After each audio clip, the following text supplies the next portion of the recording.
One question from the guys. So I expect at least one question from the ladies as well. If not, I'll ask the ladies a question, please.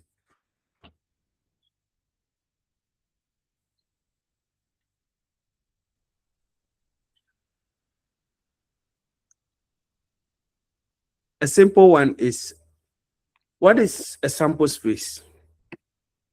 For all what we have said, what is a sample space?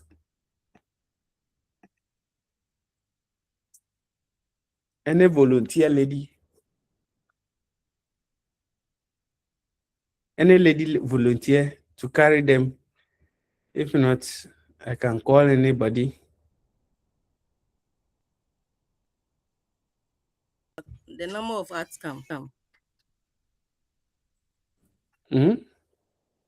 The number of outcome. Number of what? Outcome, right? Yes, please. Qualify it. Like the example that you gave for the football match. So the drawing, scoring a goal.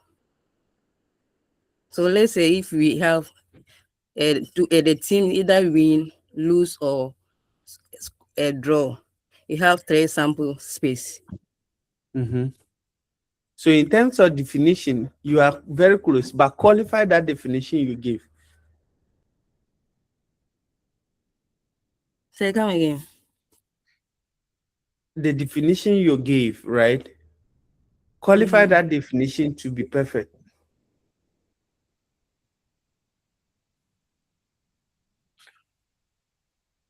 Repeat the definition that you gave again. Let me show you something. I said the number of outcome that an event can occur. Exactly. The number of outcomes that can occur. Yes, please. In an experiment, not in an event. Okay. Now, which is good, but I still need to qualify that definition because you are talking about something of chance. So what we are saying is that the sample space is all possible. That is what I want you to add. All the possible outcome of an experiment. All possible. Because each of these outcomes in that experiment have what? Likelihood of occurring. Is that not it? They have likelihood of occurring. So you oftentimes would have to indicate that they all have that chance of occurring. If you don't do that, yes, you might lose certain ingredients in that, right? You might lose it. Any more question?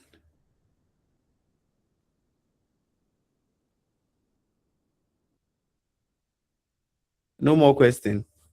Okay, let me reserve my comment question. I'll ask later. Now, so we also have, of course, so this is exactly what. So let's apply only to this. Apply only to a case when, let's say, the sample space has a finite number. Is that not it?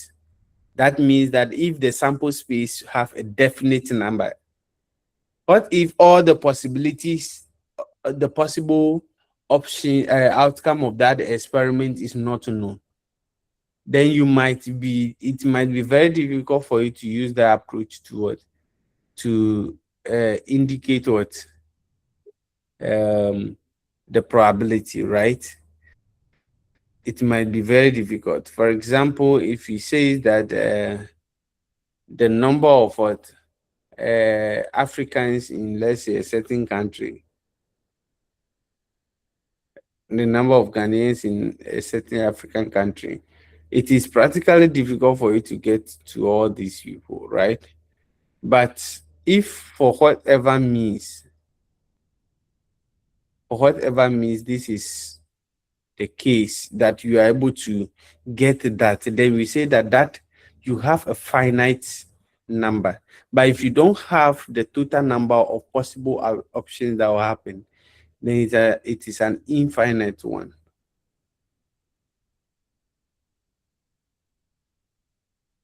Please, I hope you get it. Think so. Now, we apply this also to each outcome in a quasi probable situation.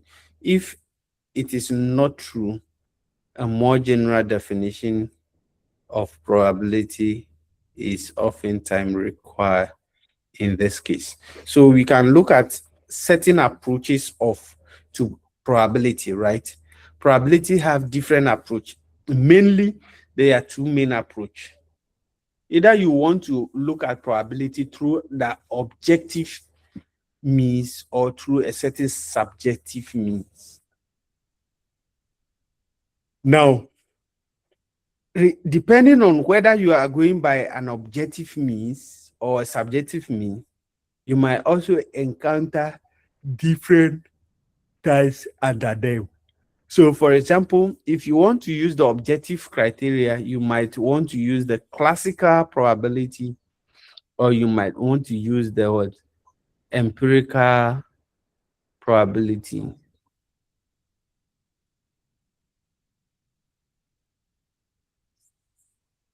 Now, if you use the classical one, what is the classical probability approach? We are just trying to say that when you base your formulation of possibilities, chances, which are based on equally what likely outcome. For example, in the case of die, they all have equal what opportunity or chances of survival, right? Or to actually win a match. You also have three main, options. Then we also have the relative frequency one, right? So we will look at the two of them in the other approach as well. So for an objective probability approach, we are saying that, of course, the classical and then the other one, right? So the classical one would apply when there are n equally likely outcomes. It means that we are assuming by extension that each outcome must have the same chance of occurring, right? And then they must be what mutually exclusive, means that two of them cannot occur at the same time, only one at a time. In that case, then you can always rely on what classical probability. So a definition of this could be this that we have over here. Now, for the classical probability, we say that a fair dial is rule once. Take note. Let's look at the experiment once more. A fair die is thrown what? Is rolled once.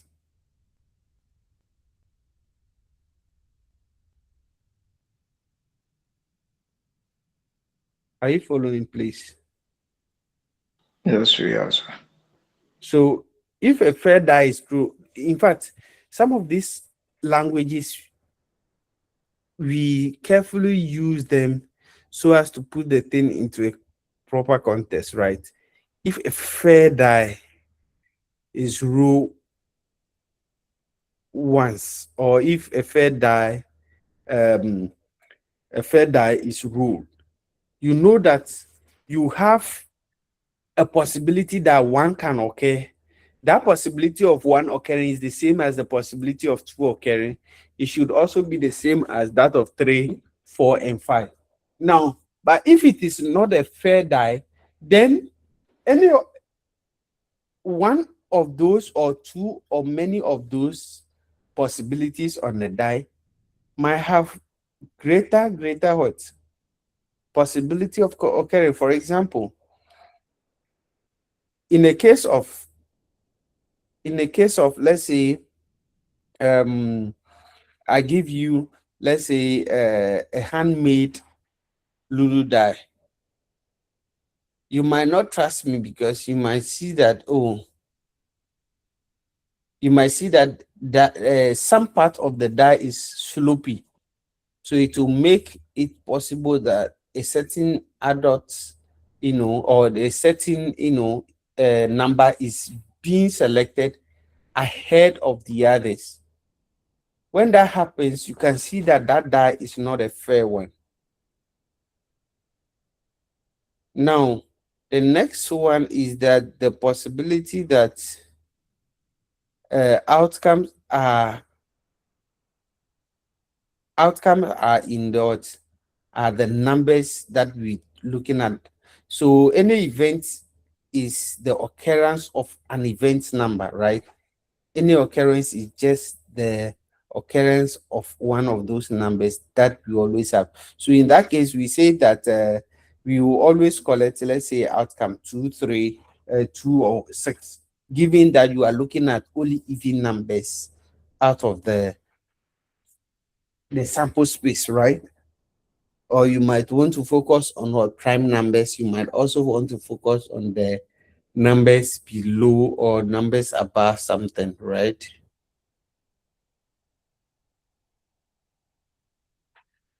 The next thing that we want to look at is the fact that so we just put this in practice, right?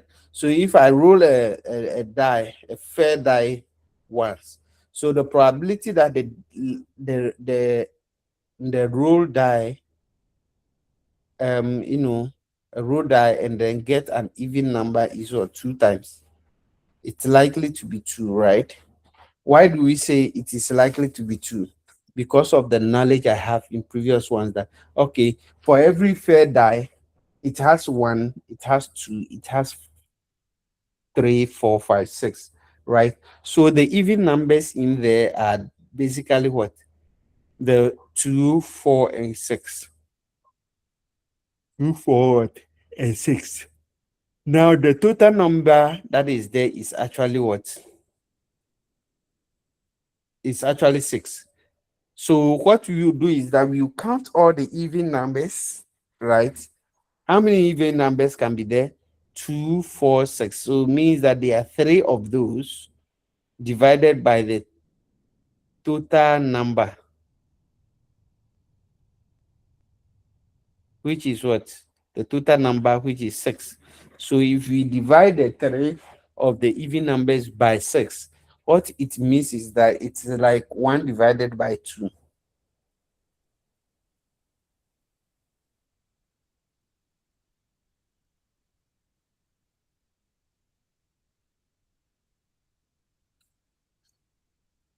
I guess you have finished digesting that.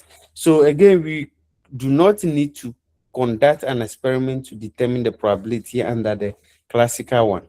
So that is one good thing about the classical one. Of course, if you want to conduct an experiment, it's basically for you to roll the die, right? For you to roll the die, and that should be fine enough. So a typical example or another example could be in the terms of the cat, in terms of the what? The taxes. So example is that if 3 million returns are sent to your distinct office and 3,000 will be what? Audited, will be audited. So let me take it again. So if 3 million returns, 3 million profit or stuff like that are sent to your district office and 3,000 will be audited, it means that the it means that you will be what? The likelihood that you will be audited is basically what?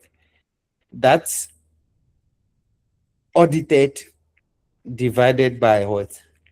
The non-audited. That would have given you what?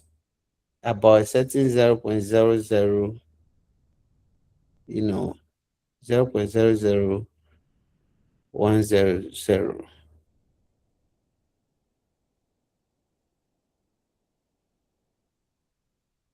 The second one is the empirical one.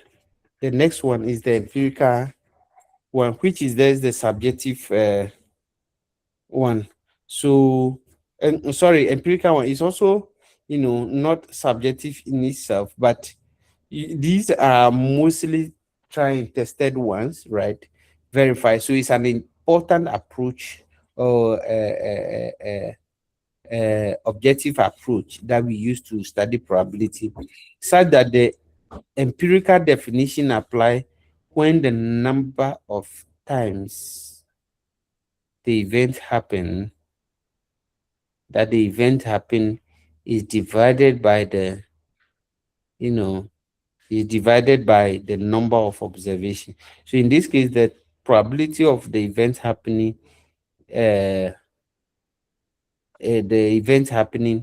is the fraction of that time similar events happen in the what in the past. So that is what we have for that one. Now, of course, the law of large numbers is just trying to tell you about the fact that over a large number of trials, the empirical probability of an event will approach each true probability, and this allow us to always use relative frequencies to be able to make probabilities work. Right? Any question up to this point? Any question up to this point before we move to the subjective one? No questions, sir. Any question? Remember, you ask or be asked. And if I don't ask, that one is more dangerous. If I don't ask, it's dangerous because I can keep it to ask you later, and that later you cannot avoid it. That one you need to write it down, right? So ask the necessary question and let's proceed. I'm waiting just to see you are engaging with the slide. I'm listening.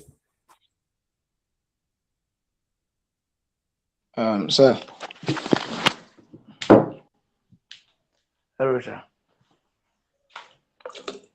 Hello. Please go ahead.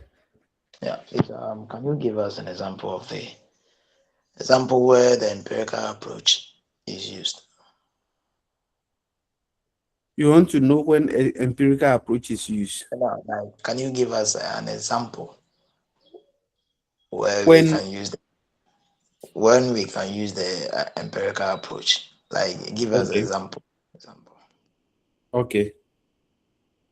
So look at the definition itself. Read the first bullet for me, and you yourself, you give me an example. Let's see. Read the first bullet for The empirical definition applies when the number of times in the past me. is divided by the number of observations. Just read the first bullet for me. Just the first bullet. Yes, the empirical applies when the number of times the event happens, that is in the past, is divided by the number of observations. So let's say, for example, how many days do we have in a year? 306. Please speak up. 3654 366. So 365 or 364, right? Yes, sir. So let's say that in the past 5 years, you have taken data, you have observed the trend that by the end of the year, normally it rained 5 times. Throughout the whole year, it only rained 5 times. You can wait for the next year and check the number of times that will happen. If for the past 5 years I have observed let's say from 2021, right, and I see that okay, it only rained 50 times in the whole year. In 2022, it only rained 30 times. In 2023, it rained what? 25 times. In 2024, it rained what? 20 times. In 2025, it rained 18 times. What do you think will happen to your probability when you are in 2026? What will you have said? Which is a likely outcome of that?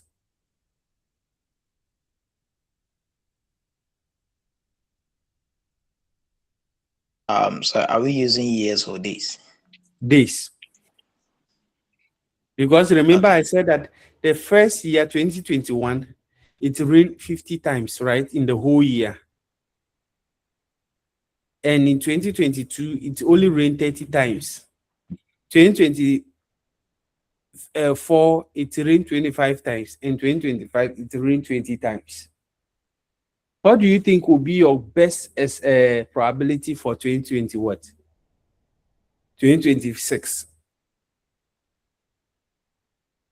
I think we will sum up the number of times the events happen. That is the 50, 30, 25, and 20. Divided by the number of days we observe all these number of times it rains.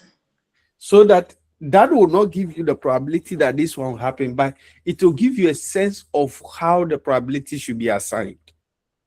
Do you get it? So in the past, you saw that the trend of the rain falling is reducing. That's the first thing that you have to observe. That first, it used to be 50, came down to 30, came down to 25, and came down to what, 20. Is that not it? So Yes. it means that I'm basing on a certain historical information in the past and now using that as a basis of determining whether it's going to rain this year or not, and the number of times that it's likely to rain. So in that case, because the trend has been falling, I can say that the chance that is going to, the number of times that it's going to rain this year is basically going to be what? Around 19 or 18 or 17 or 16. All right. So to now get the price of proper probability, I can now divide that number by the 365. So that I can see in that particular year the probability of that happening. So for example, in the case of 2021, if it rained only 50 times, then the probability over there is that 50 divided by 300 and what? 65. 365 divided by what? 60. 50 days. 50 divided 50 by days. 3. 365 or 364, right? Yes, sir. So the next day, the next year, which is 2022, will be what, 30 divided by the 365 or 364. Then the next day, 25 divided by that, and then the next day, 24 divided by what? The last one. So that's how we can be able to what? To link the historical information to a certain chance that that event is going to occur or not. Now, the law of large numbers, which is just over a large number of, let's say, trials, right? The empirical probability of an event will always approach the true probability. Take note of this. Now, what is the law of large numbers? The law of large numbers is saying something simple. Take it from this angle, that you want to know the average age of all the people in this in just this class. Is that not it? The average age of all the people in this class. What do you think will be the average age of all the people in the class?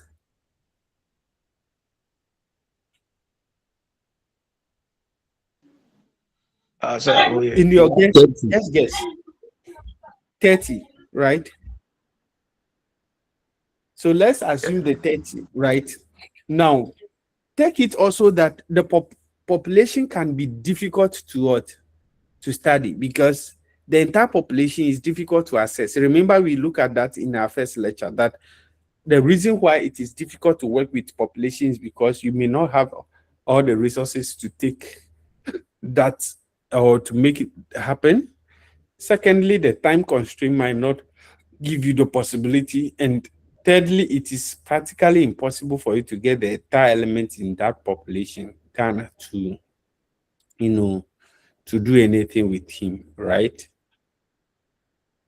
Now, given that in the past, we cannot study all the entire population, what we can now do is that we will pick a sample, right? We will pick some individuals in the class and then add their ages and divide it by the number to get the average age. What the law of large numbers is saying is that if how many people are in the class right now? If let's say we are 20 right now, and the average age is ideally supposed to be exactly what? 30. Then the law of large number is saying that if we select a sample of 10 people and find the average, that average might not necessarily be the exactly 30 as the average mark. However, if we increase the sample to, let's say what, 18, the mean probability that we get from that might be almost close to the 30. Are we getting it? So the law of large number is simply stating that what?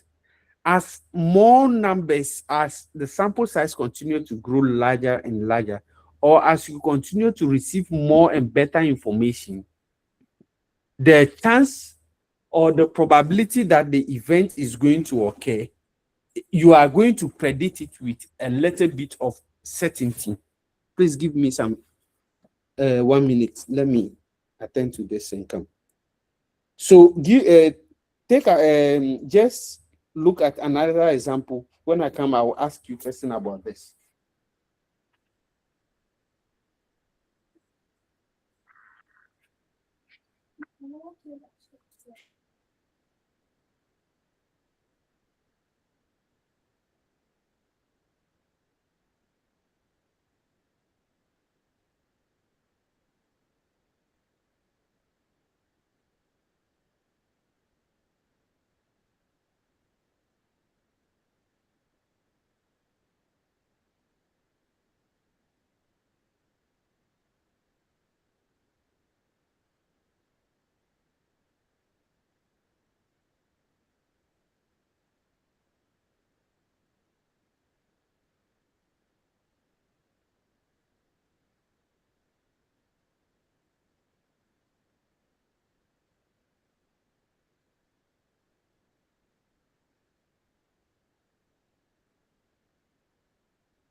Hello? Yeah. Sorry, I'm back. I'm saying that let's look at some example over here. 1, 2, 3, 4, 5, 6. What is that? If you divide, if you find the average number of these, what will you get? 1, 2, 3, 4, 5, 6. What is the average number?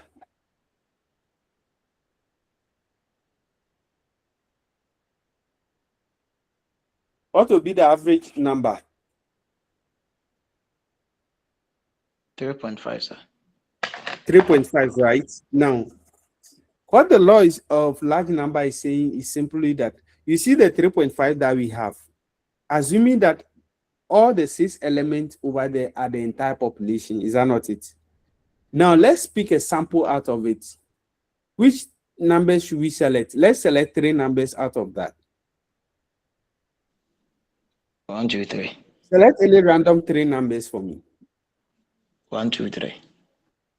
1, 2, 3, right?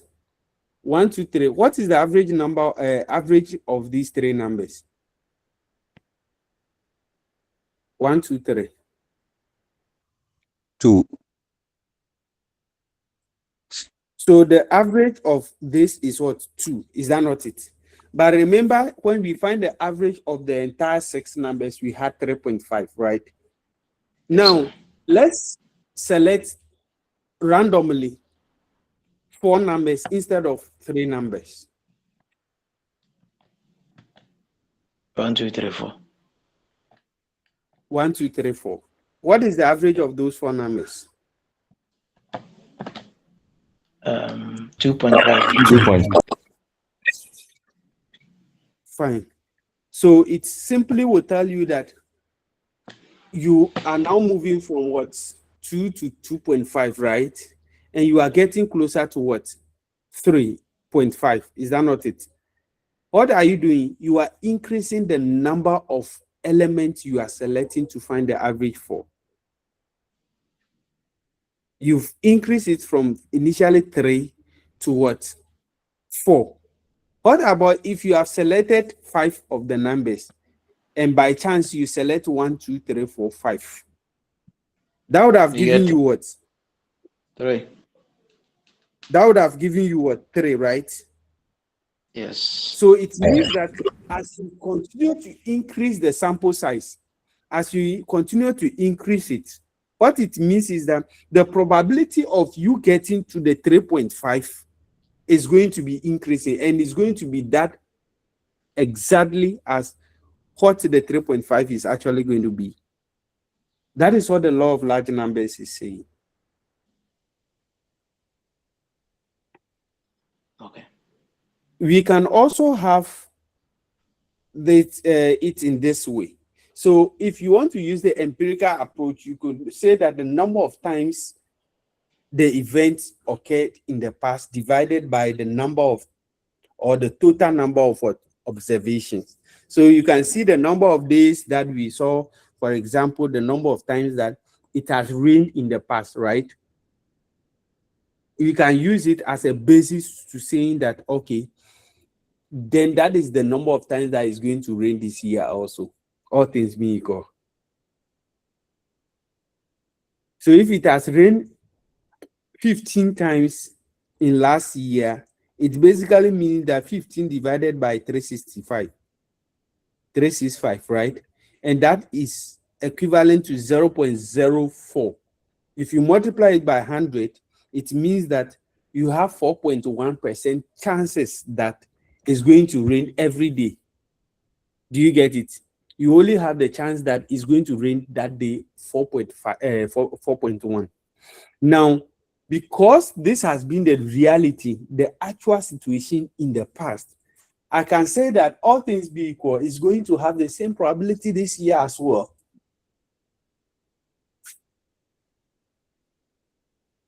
Let's look at some other thing.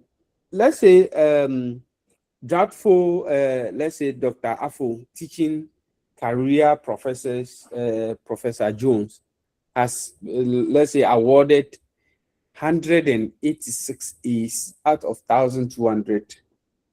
student that he had ever taught. So it's typically to saying that you have ever interacted with this student, right? You have ever interacted with these students by teaching them. So of all the 1,200, only 86 A's have been given. So the question that will happen is that what is the probability that a student in her section this semester will receive an A? What do you think will be the probability that a student in his section will have what? Will earn an A or will get an A in this course this year? It's basically, first of all, for you to calculate first, what is the probability that the person will not get the A? And what is the probability that the person will get the A? So from this alone, the probability that the person will get the A is, it means that it's 186 divided by the 1,000 students. Is that not it? 100 and what? 86 divided by what? 1,200.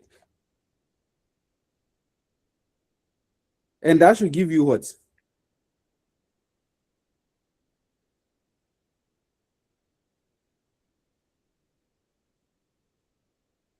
What would that give you, please? I'm listening.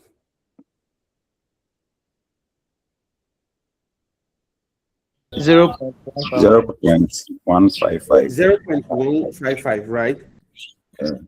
So means that in the past, because this has been the situation, so it means that if I'm in his class this year, I have the chance that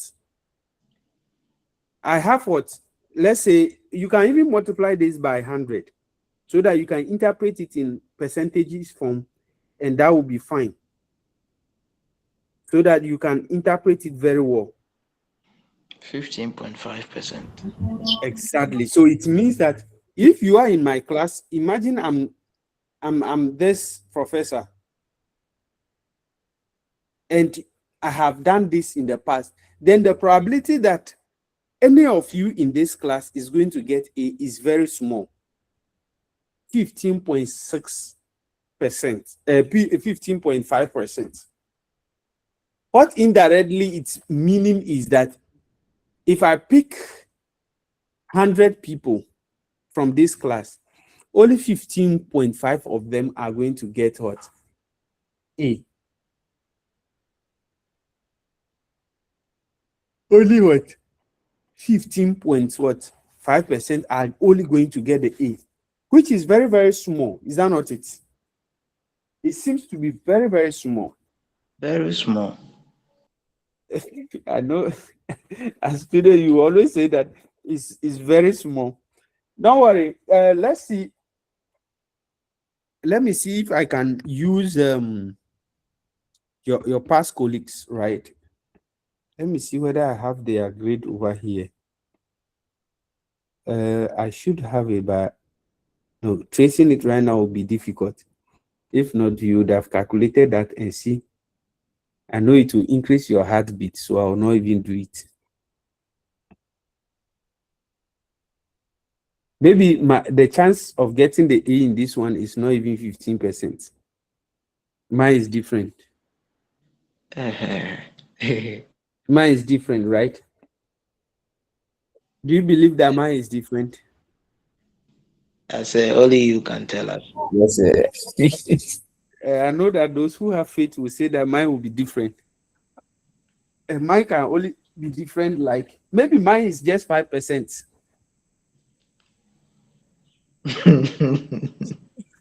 Oh, but that's just by the way. So you can see that the moment I tell you that the probability of getting an A is 5%, I know some people will start fidgeting. They'll be like, do I have the chance to drop this course? That's the first thing that will come to someone, right? Do I have the chance to drop this course? You see, somebody is saying Jesus. That means, please, I'm not saying that the chance of getting an A is 5%. I'm just assuming. What if I say the chance of getting an A is 85%? You will surely be happy, right? you might want to even register this same course twice, because you are likely to get something much better, or that will be the assumption, right?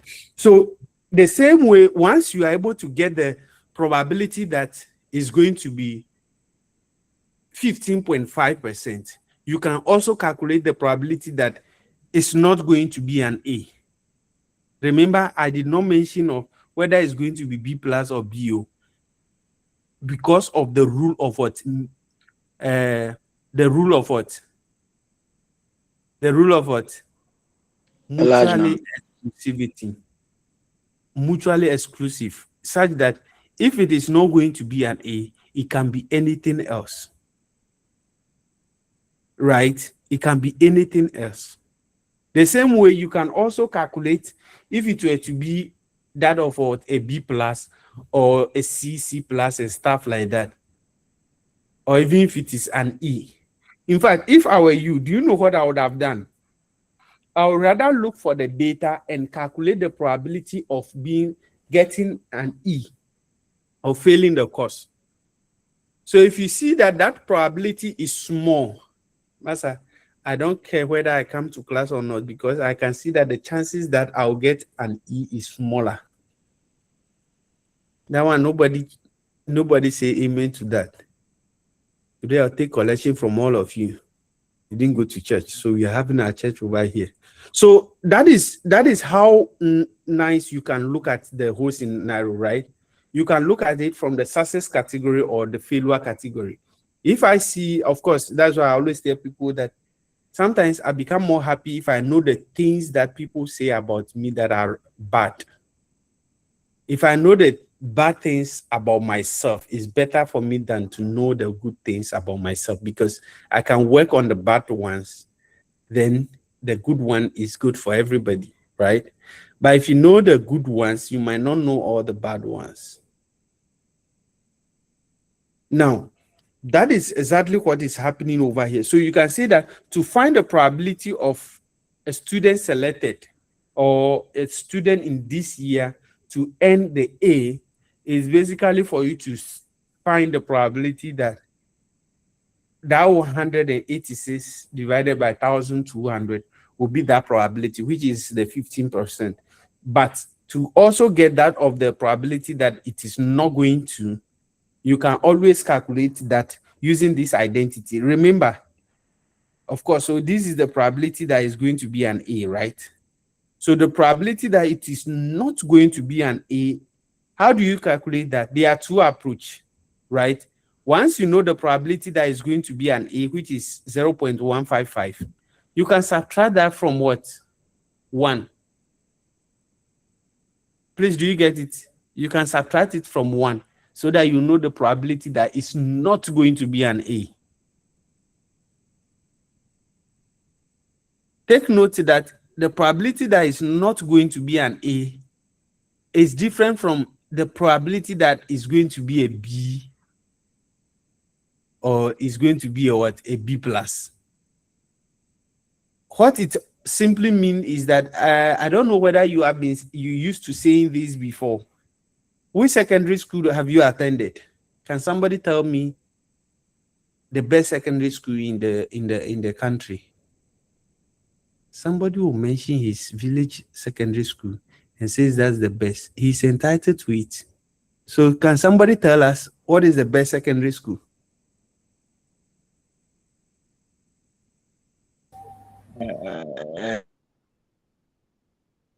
Hey, Anka wako achimota anka wakara da.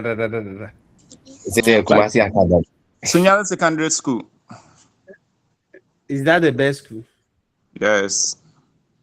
I want us to engage in a certain conversation. That's why I asked that question. So I can say, is that a school? Come on, we have only 2 schools in this world, in this country. My school and any other school.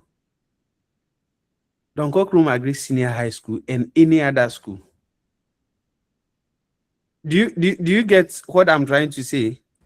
Look at Yes. Samuel Obuasi Senior High School. To him, there are only 2 schools in this country.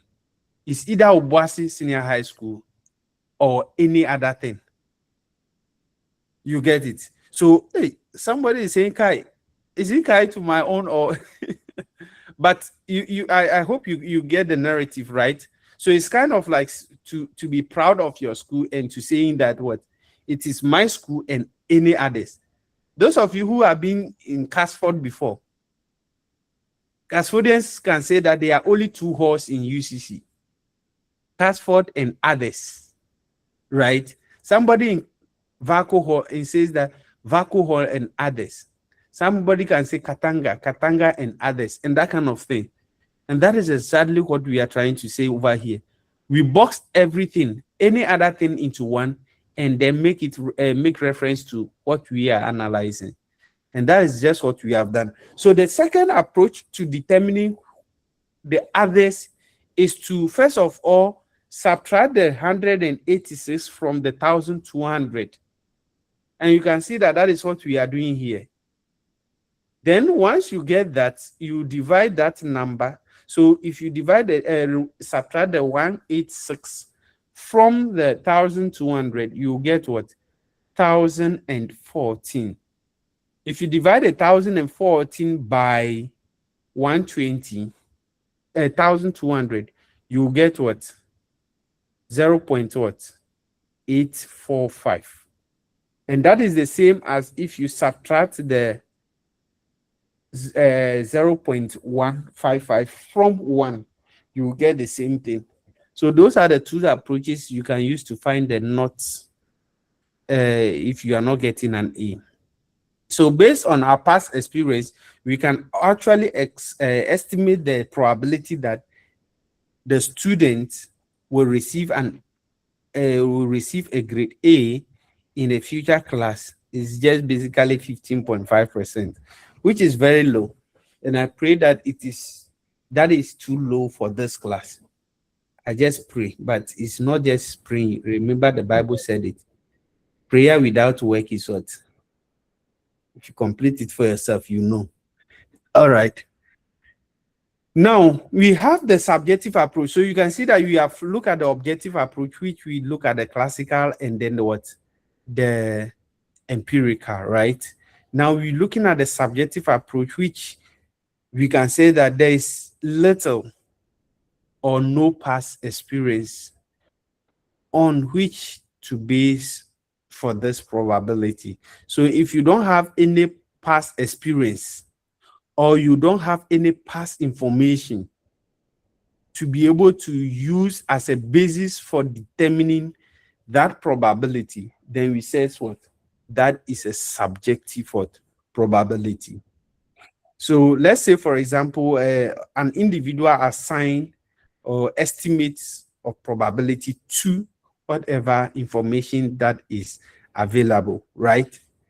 Can we give any example to this? Let's start with this. Estimate the probability that a particular corporation will default on loan. Let's say that you are a loan, you are a how do you call it? A bank, right? And some people comes to you for loan.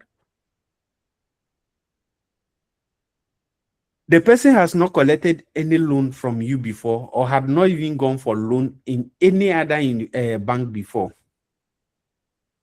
In fact, it is difficult for you to assess the individual as to whether he is going to default in the loan or not. Is that not it? It's going to be difficult. You don't know whether the person can honor the loan on time or he will not be able to pay the loan on time, right? So you are in that dilemma because you do not have past information. Another is to estimate the probability mortgage rate will actually top 8%, which you do not have much information about, right?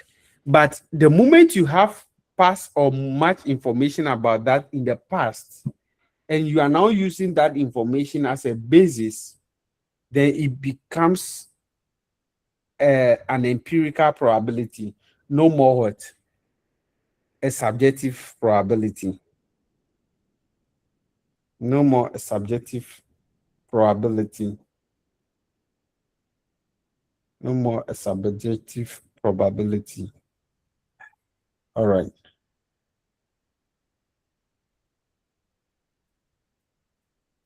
Any more question? Another one is to estimate the probability that you will be married by. This one even fits much better, especially if you are not a divorcee. What is the probability that you marry by age 35? Maybe let's put some people on the spotlight and see how they will, and let's ask them some questions about that. Let me see if I can get this guys. Who is going to answer this one for us? Let me see. Yes. I don't think this guy, let me look at the face very well. Oh, he's old enough to have married by now. So, Paul have not spoken before. Paul, I'm sure Paul is a grandpa. Paul, can you hear us? Unmute yourself and speak. Paul, what about Lawrence? So I'm not married. Are you 35? No, sir. So what is the probability? Hey, Anita is saying that Lawrence. Is it coincident that I mentioned Lawrence? Sir, ask her. She will be able to answer that question. No, I'm sensing something. Don't worry. I don't want to say what I'm sensing, but you know what I'm sensing is enough. Lawrence, so you don't have any past experience about that one. So so you have my words against me myself, right? Okay, that is this. Fine. What is the probability? But you said you are also not yet 35, right? Yes, sir. So what is the probability that you will marry before the age of 35?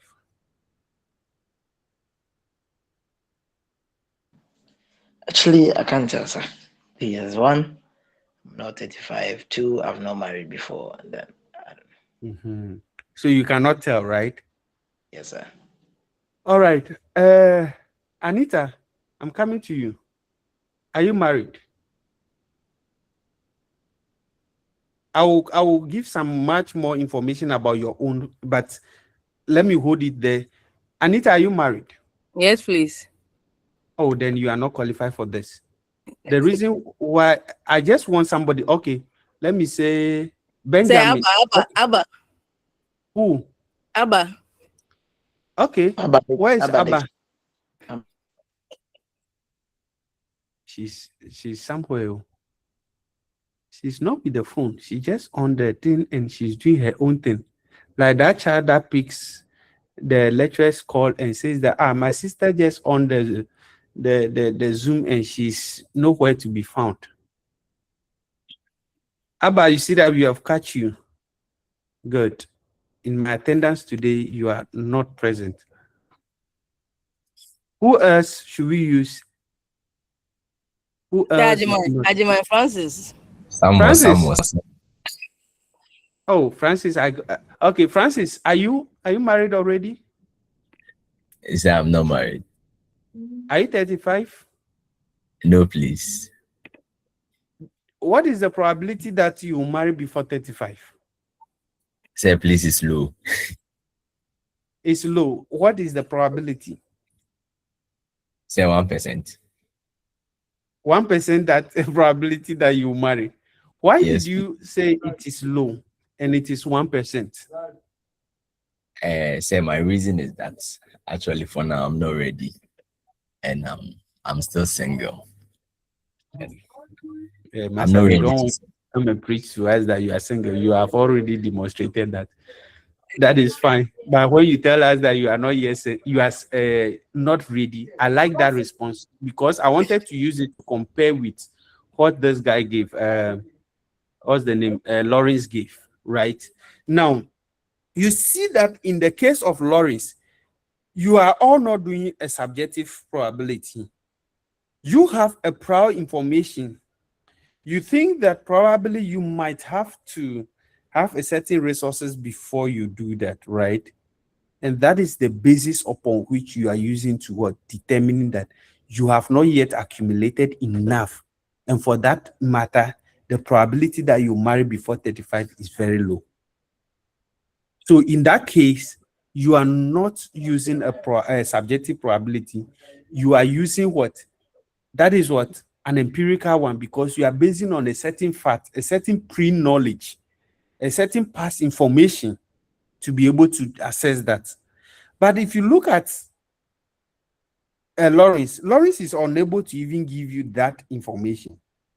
In fact, even if Lawrence tells you that that probability is going to be 50%, but if you ask him for the reason, he says that he doesn't have any reasons, then you can see that he arbitrarily assigned that probability to himself.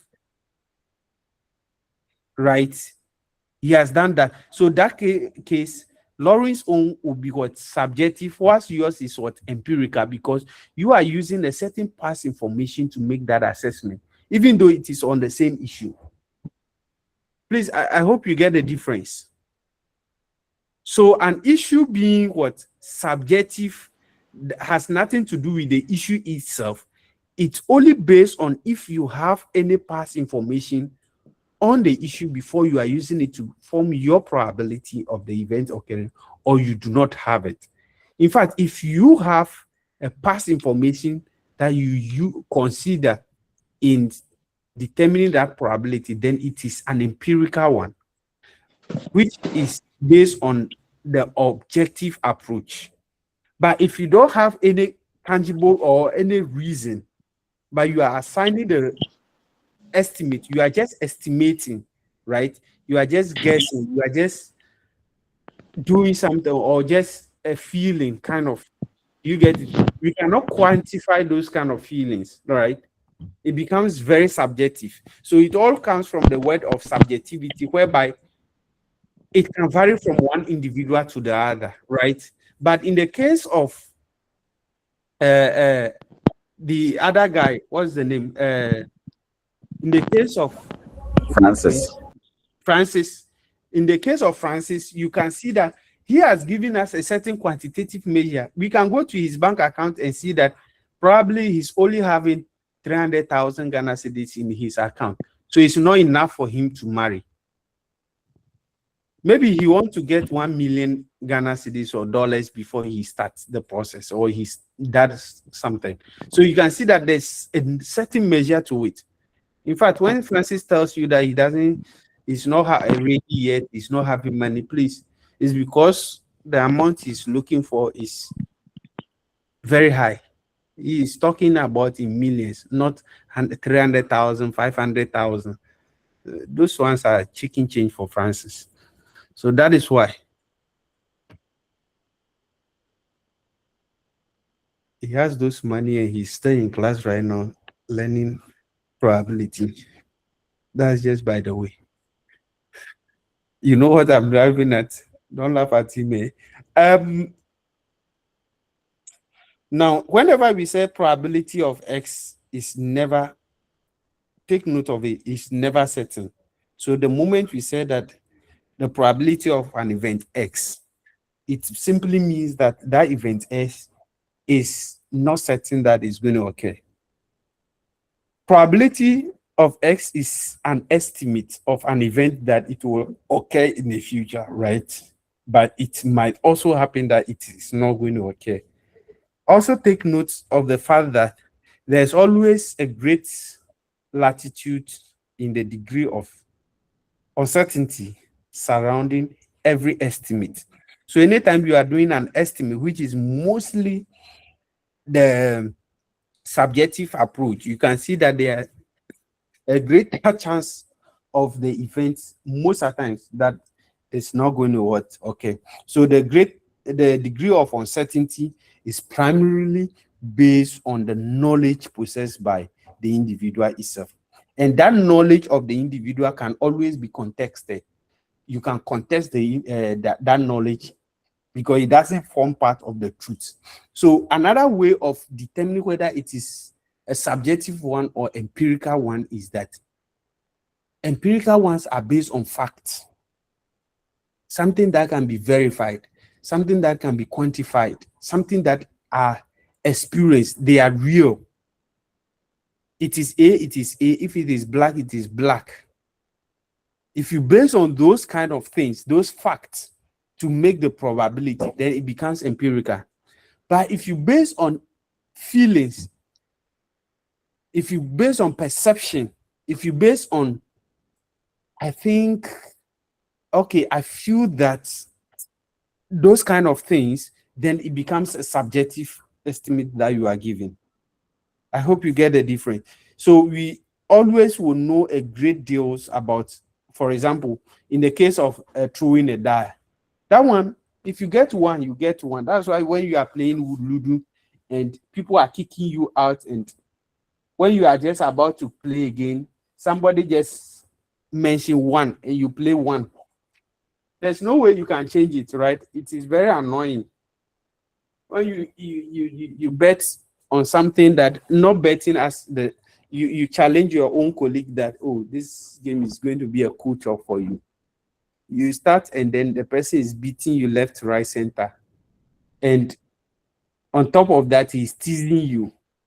And just when you are about to play your part, he mentioned one, and you throw the die and you have one. If you have the chance, you knock him down. But those are the kind of thing, right? In such a case, you use something much more specific, right? To be able to, of course, quantifiable or something that is factual to be able to predict or to determine that probability. Sir. Yep. A hand is raised, sir. Okay. The hand Okay. raised. Thank you, sir. Please, I want to find out if there is probability when it comes to science, scientific data. We are looking at the empirical approach.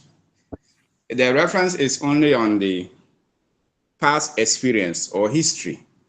Is there anything related to science that when we have scientific observations, that one is certain?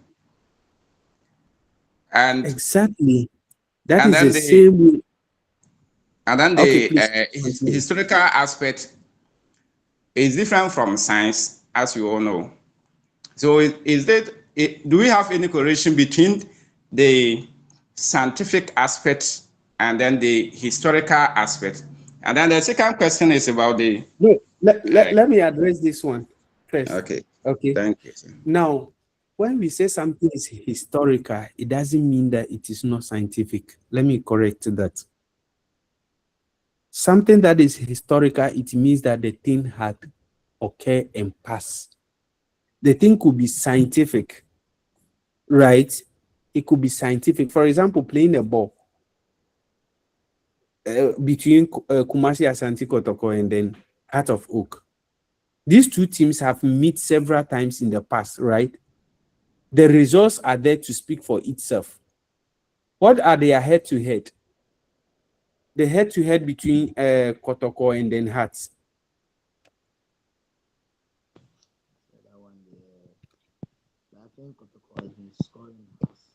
What is the head-to-head between Kotoko and Hearts? I'm trying to see if I can check it. The head-to-head.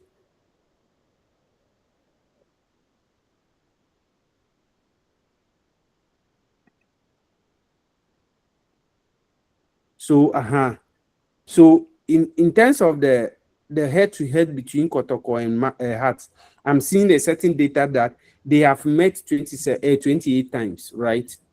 Out of the 28 times, right, Kotoko won 11. Heart of Oak won 7. And they drew 10 times. Have you seen that? This is science. There is an empirical information about this, and it is historical. That one is understood, right? So if an event is historical, doesn't mean that it is scientific. Now, when it comes to subjectivity, we are looking at things that are unscientific. They are value-based. People's perceptions and people's opinion defines what probability they should assign to something. And if you base on those opinion, yours would certainly be different from my own. You saw the example that we gave. What is the probability that someone will marry by age 35? Somebody, Francis, can say that he's not financially ready to marry because he's only having what? 350,000 Ghana cedis in his account. So he's not ready. Somebody can be ready even with that amount. Not even half or quarter of that amount. Like he's only having 50,000 Ghana cedis. And he's still going ahead to go and marry. That is a subjective, even though it is numbers, you can see that the readiness is the subject in here. The readiness of the individual to say that by that age he would have been married or he will marry by that age presupposes that the individual feels that, the individual thinks that it is, the individual is of the opinion that when he has 50,000, he's ready to marry. Whilst Francis thinks that having a 1 million Ghana cedis is when he is ready. So you can see that is the opinion and the subjective feeling of the individual that makes assigning the probability to these events subjective. So that is a subjective approach. The empirical approach, you are looking at hard and facts. Typically, example like what we said before, that if it has rained 50 times in 2021, 30 times in 2022, 25 times in 2023, 20 times 2024, and in that order, we can see that the trend is falling, right? So based on that, it is scientific. We can base on that and form an expectation about what the probability that the number of times that it's going to rain this year. And that is scientific, even though it is historical information. It is a past event we are still using. Please, I hope you get that. So those are the differences. So something being scientific has nothing to do with whether it is what, and something that is historical, there has nothing to necessarily do with what being scientific in this context, right? But I like the bit that something being scientific, you are looking at the reality part of it that somebody or everybody can actually verify as a fact. If you are okay with this, then let's move to the next question. Okay, I'm okay, sir. Then the second question is about the. Let's look at. The second question is about the probability, the closeness to 1. Comparing the objectivity and then the subjectivity. Which one will have the chance of occurring will be high? Or if two people are arguing on, let's say, if two people are making an argument, one is basing the argument on facts, another one is maybe subjectivity, like having the feelings that this thing will occur. Which one will be having the highest in fact chance of none they are not the two of them, using each of them to determine probability of something occurring or not, has nothing really in common in terms of the correlation. Now I'll give you an example like this. Let's say, for example, I am somebody who dreams about numbers. Anytime I dream about these numbers and I give it out to people to, stick a lotto, they oftentimes win or win the lotto, right? By the time that I don't tell them, sorry, if I tell them they don't win, but if I keep it to myself, those numbers play out. So this time around, I dreamt about something and then I'm not going to tell anybody. What is the probability that this event is, or these numbers are going to play out? What is the probability? Now, this is a very dicey situation. I intentionally bring it so that you can look at the two sides. Now, if it becomes something that everybody can verify, that anytime you keep it to yourself,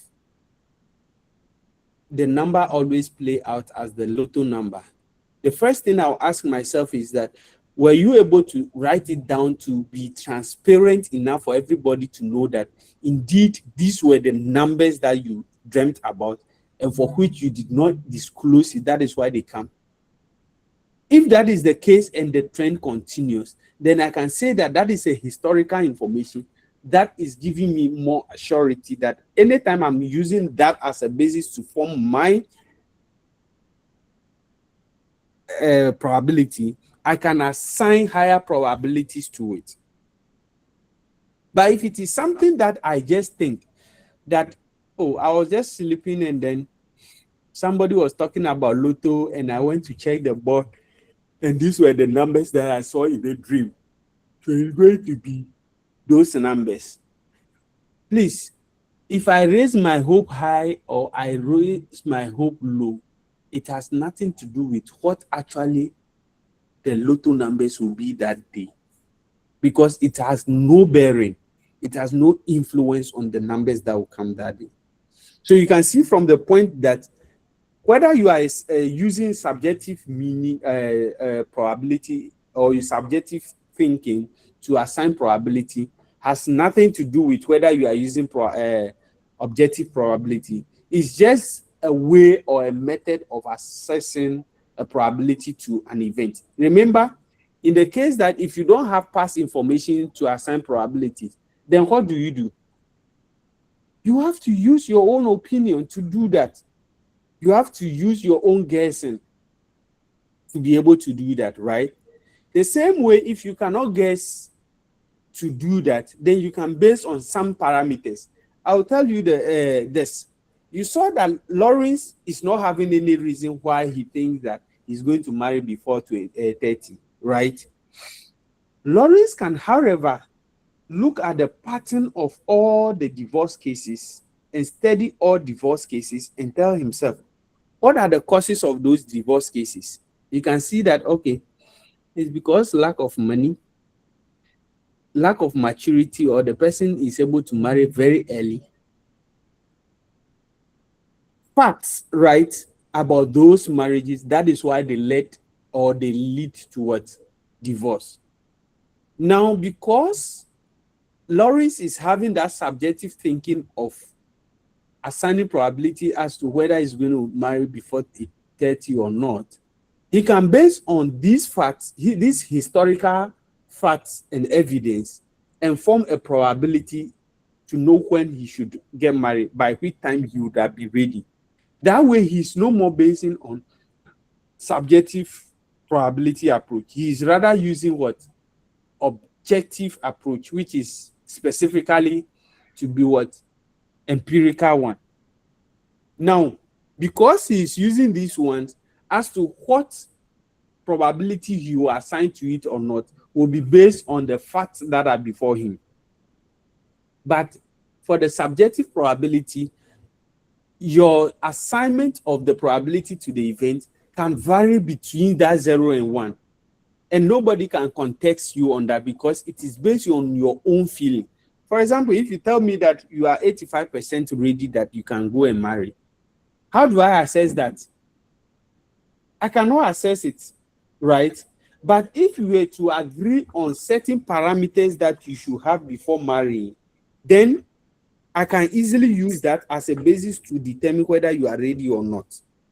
So those are the two differences, and then that's how we are trying to Those are the ways through which you can use to assign probabilities, right? So one does not mean that if you use one approach to determine the probability, it doesn't mean that, oh, obviously you are trying to assign more probabilities to that one as opposed to the other one. No, it has nothing to do with that. Okay, thank you, sir.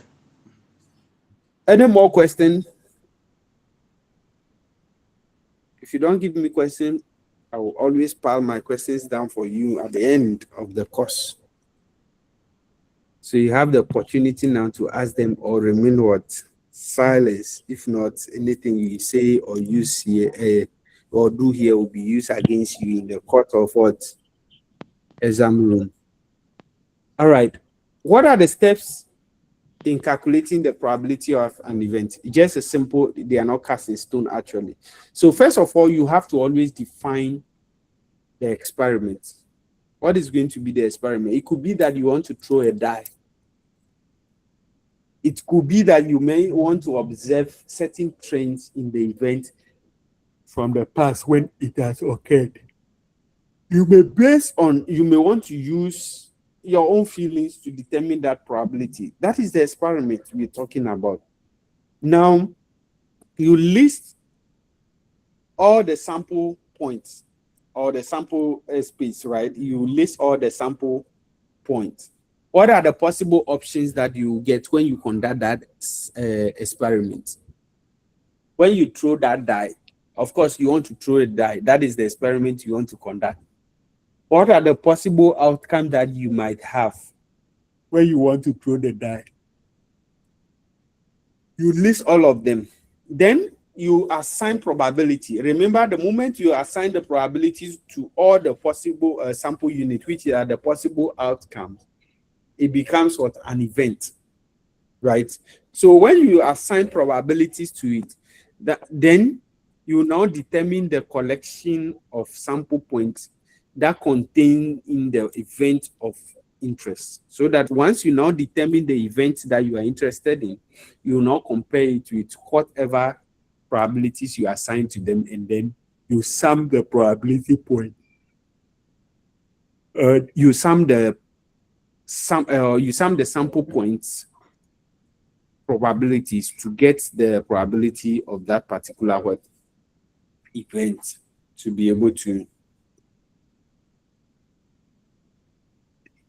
Now, there are certain rules that you have to know.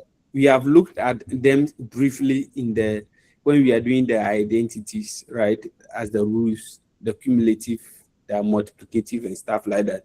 So anytime you see the probability of A union B, remember the probability of a set A union B is basically the set of all A's and the set of all B's, right?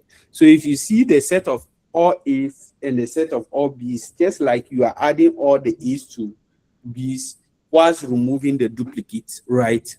So if you are looking at the probability of A union B, what you are saying is that the probabilities of A plus the probabilities of B. And another way of writing this is to say that the probability of A or B. Probability of A or B is the same as probability of A union B. In this case, we are saying that the probability of the two joined together, the probability that they are going to be joined together is independent, is zero. It's having a certain empty set. So the probabilities of A and B are mutually what? Exclusive in that case. Means that they are disjoint. So this is exactly what it means. They are mutually exclusive. They are standing alone, means that they are independent of each other. And that is exactly what you can see in the chart here. Now, this additive rule in general can mean that, of course, when you are doing this, it basically means that anytime you use the word and, it is an intersection. Whilst the or means addition, you add them, and means that they are joined together, which is the intersection. So when I have probability of A union B, it basically means that if you add the probability of A plus probability of B, you have to subtract the intersection point from it. That is if they are not mutually exclusive. So in the case of the first one, you can see they are mutually exclusive. For mutually exclusive events, like if two events are said to be mutually exclusive, if one occurs, the other will not occur. A typical example is what we gave, that if it rains today, means that it will not rain today. I'm going to take it again. You see, for every day, you have two possibilities, right? That it can either shine today or it will not shine at all. It can rain today or it will not rain today. Is that not it? Now, if it rains today, means that the probability that it will not rain today is cancelled. Is that not it? The same way, if the other one happens, if A happens, that means B will not happen. If B also happens, means that A too is not going to happen. That is what is independent. That is mutually exclusivity. In that case, if you are looking at the probability of the events occurring at the A union B, then it means that their intersection point, there will be 0. That means there will not be any intersection. And that is what we are having over here. We have here. Now, in the case that there is an intersection, they are mutually exclusive, right? The two of them can occur together. Then we are saying that then we will subtract from them the intersection, which is the union of the two. So this is what we are having over here with the Venn diagram.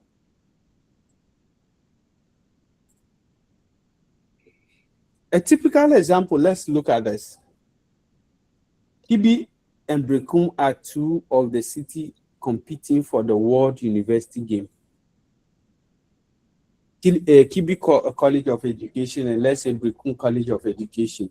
They are competing for the World University Games. There are also many others, right? But they are the two that are competing, right?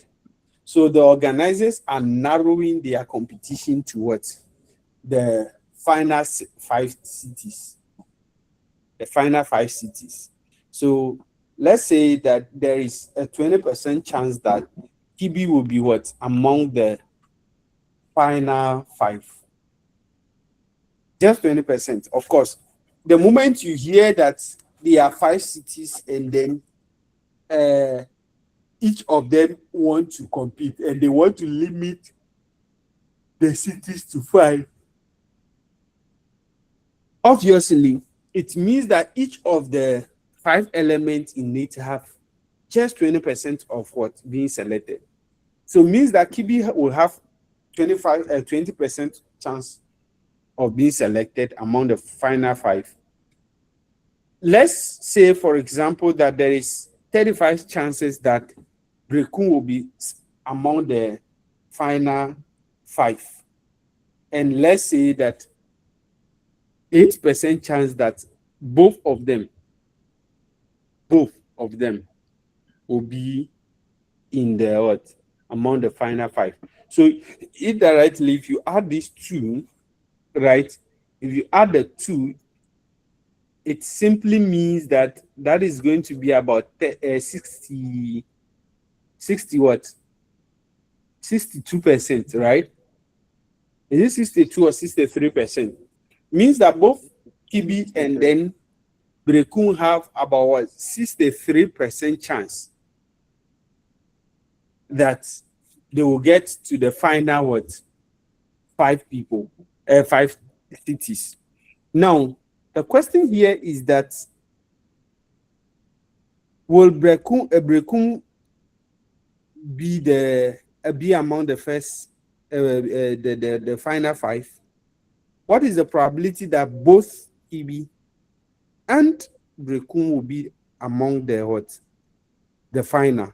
And remember that the probability that both Kibi and Brekum will be among the final will be what? The probability of 8, right? 8%. right? That will be the 8%. That will be used, right? Because that's the probability that the 8 will be. Then what's the probability that both Kibi or Brekum will be among the final? So it means that the intersection, which is the 8%, is not part of it. So it means that it's going to be around what? Just 55. Just 55.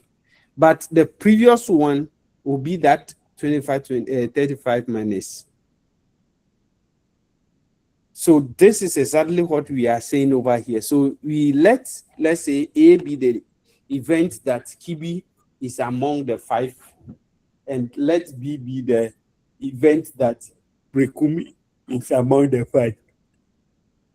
Now remember that the probability of A, which is the Kibi, is 0.2, and the probability of B, which is Brekum, is what? 35, 0.35. And the probability of A and B, which is the A intersection B, is what? 8%. All the question is asking is basically what is the probability of A union what? B. And you know that the probability of A union B is basically the probability of A plus what? Probability of B minus what? Probability of what? A intersection P, because that is the intersection. But if they were not to be intersecting, if there were not to be any meeting point for the two of them, then that aspect, which is the 0.8 side, would have been 0. Now, we also have A or B, of course. Either it is Kibi or any other thing else. If it is not the probability that Kibi is going to host the program, then any others can host the program. That is what we have here. So in terms of the complement, we let A be an event, then event, right? If A is an event, then it means that the complement of A will be defined as E, given that E does not belong to A. So it means that the E is independent.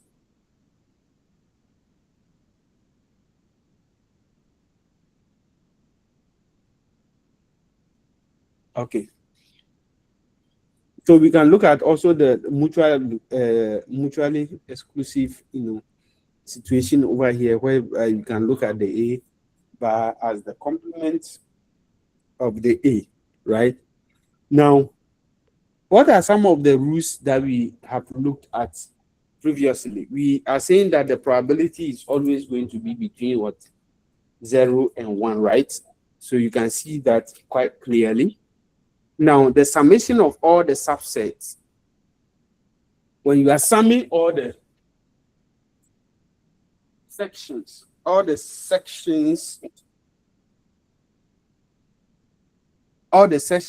the probabilities of all the possible outcomes, that should give you equals to what? 1. That should give you equals to 1, which is 100%, right? Now, in terms of the equivalent, E being equivalent to F is to saying that it's either E, the probability of E, or the probability of F, given the E. So it means that anytime you say that two events are what?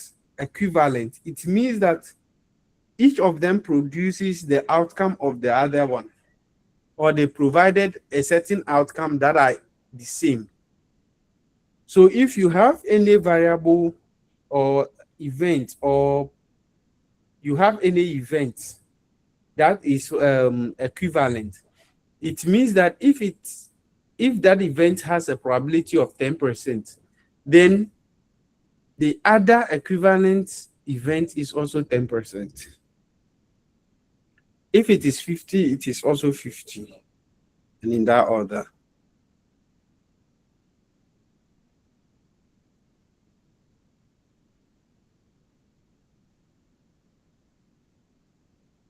Any question again?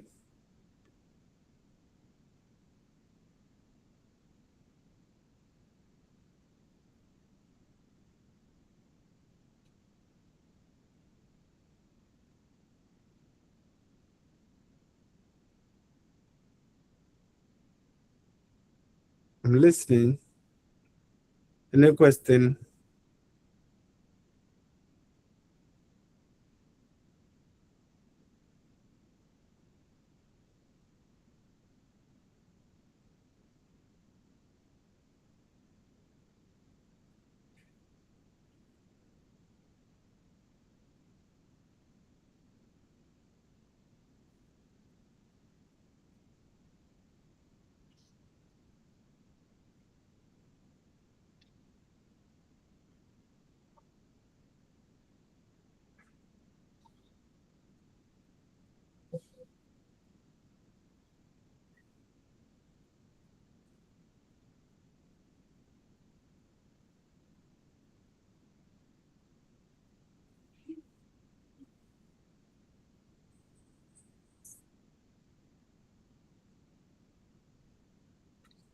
Nobody can give me an example?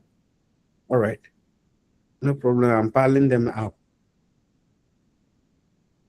Another rule over here, of course, we're looking at the summation of all the sets being equal and its complement also being equal. So you can look at the probability of A.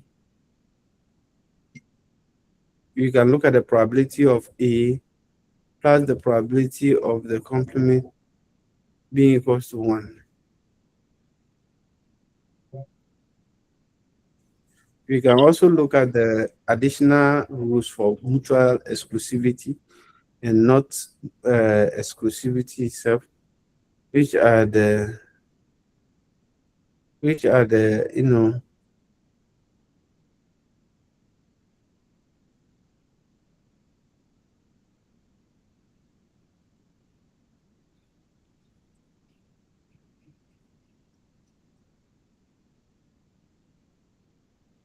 Hello, sir. yes, I'm listening. Sir, Samuel asked a question in the chat box. So there is a question in the Oh, chat. okay. Okay. Let me take a look. Samuel, you don't want to speak in public, eh? Obey now on your girl, no. On your Oh, we didn't. hey. Hey, how can you be speaking for me? Hey. A bad girl, the Awakasa. Can there be a situation where probability can fail to follow its, probable trend considering the empirical approach? Samuel, answer that question. Akpabla. Master. Yeah, master. And I was thinking about the question, and I got to know that it can fail. That's what I suggest. Exactly, because it is not cast in stone, right? Okay. It has rained 50 times in the past. It has rained 25 times in the past. It has rained what? 2 times in the past. It can happen that it might not even rain at all. It can also happen that it will be raining. So it can fail or it may not fail. In fact, that's the beauty of probability. Okay. So if you are trying to assign something, a chance that something is going to occur or not, you can't be certain enough.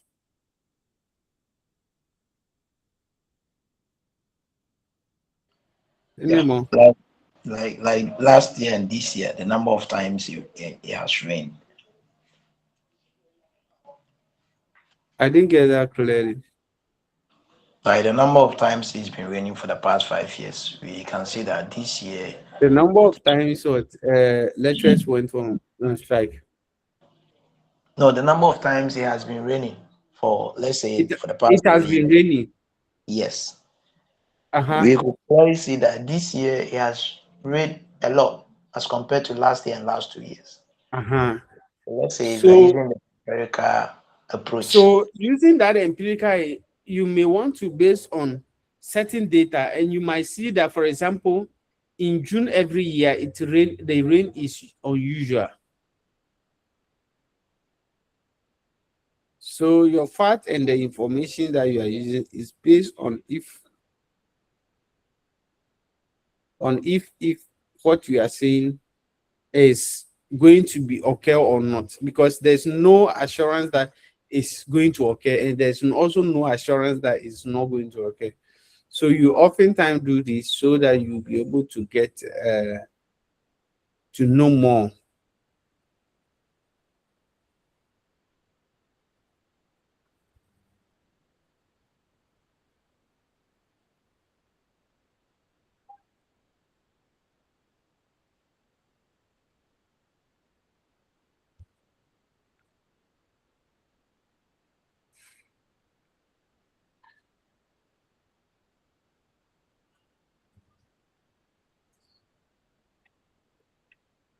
I don't know why this is okay.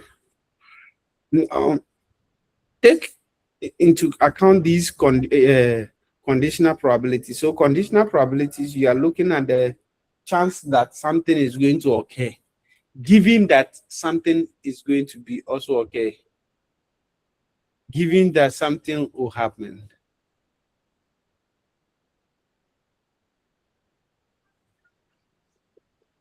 Please, I hope you get that. So anytime we are saying conditional probability, we are finding the probability based on certain fact or opinion, but then you are making, a good use of the fact that we are trying to make use of the fact that that probability is bound. It can happen if something also happens. So we are conditioning that probability.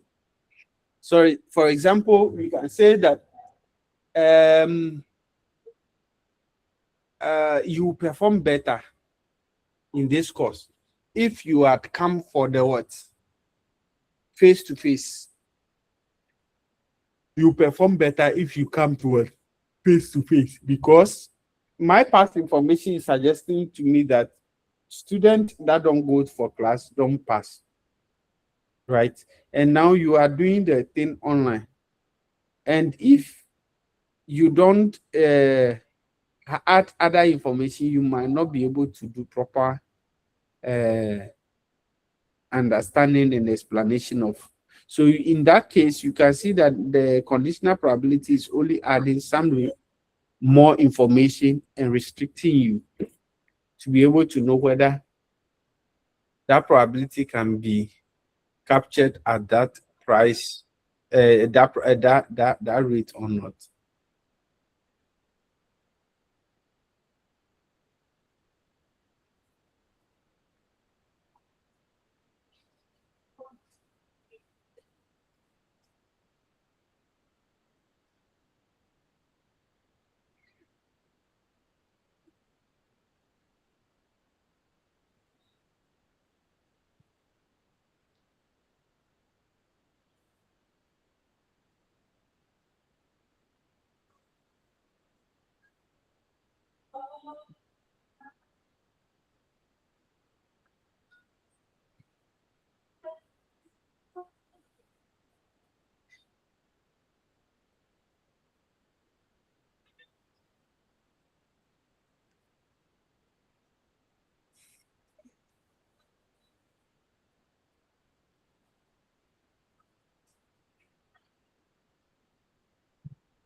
Hello, sir. Please continue. Oh, we thought you were speaking. You said? We thought you were speaking. Like you were Yeah, I talking. wanted you to pick some inspiration on this before I move forward. Oh, okay. Intentional pursuit.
Okay.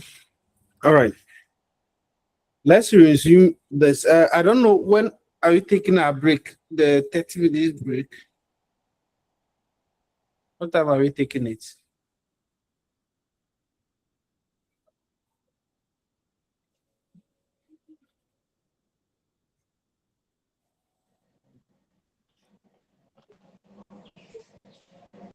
Hello. What time are we taking a break? Is that? Hello, sir. Yeah. We are supposed to end the class at exactly 11 o'clock. So I think it's almost time. What time? 11, sir. Oh, Yes. then it's better for us to just continue and conclude it. Eh? Yes, sir. Oh, okay. So, of course, conditional probability, we are only giving probability given certain conditions about the other sets. So, of course, this is how we do it. If you look at the probability of A given B, condition on B, we are saying that the probability of A condition on B is those two other probabilities divided by the probability of the event that it is being conditioned on.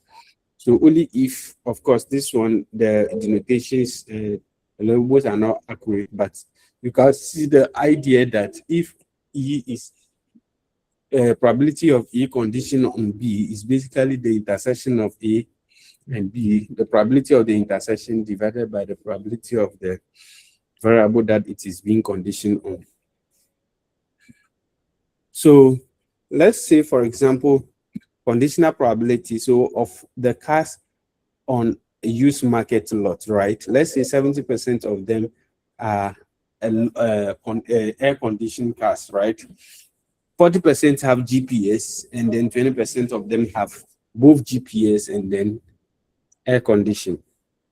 So you can see that from the data, you can see that you can either have AC or not AC, and you can have GPS or not GPS. Is that not it? So of all the AC cars are 70%, then the non-AC cars will be 30%. If all the cars are 40%, then those that are not will be what? 60%. So these are the aggregates that is at the total. Now, in this aggregate that are the total, we talking about the fact that if they are both, you know that if they are both, look at this, 40% are both GPS and AC, GPS and air condition. So if they are both GPS and air condition, then it means that AC and GPS should be the same as GPS and A. So what sorry, what we have over here is basically what they put over here. Of course, we have the 20% being GPS, 20% not AC. Of course, they just split it 50-50 over here. Then we have the GPS, AC GPS is 50%, and no AC, no GPS being 10%. Of course, that is just the empty one. So if you are saying that GPS condition on AC means that GPS and AC will be the intersection of GPS and AC. So the GPS and AC is 0.2 divided by only AC. Only AC will be what? Only AC will be what? 70%. And that gives me the probability of what? GPS, given that there is going to be an AC, is going to be 28.57%. Now, looking at this probability, there is what we call the Bayesian theory that helps us to conditional probabilities. Yes. Sorry to interrupt. Please, can you take what we just discussed? Can you just go over Okay. it again? Okay. So what we are saying is that if you want to calculate the probability of an event given others, we are saying that you are looking at in this case, you are looking at the probability of GPS. So it means that you actually want GPS in the car, given that there's also an AC, right? You want the probability that the car is having a GPS, but given that it's going to have what, an AC. So it means like you want a probability that there's going to be both AC and then GPS, kind of. Do you get it? So the probability that it is GPS, given that it's AC, is equals to what? When the probability that both GPS and AC are in the car divided by when it is AC alone being in the car.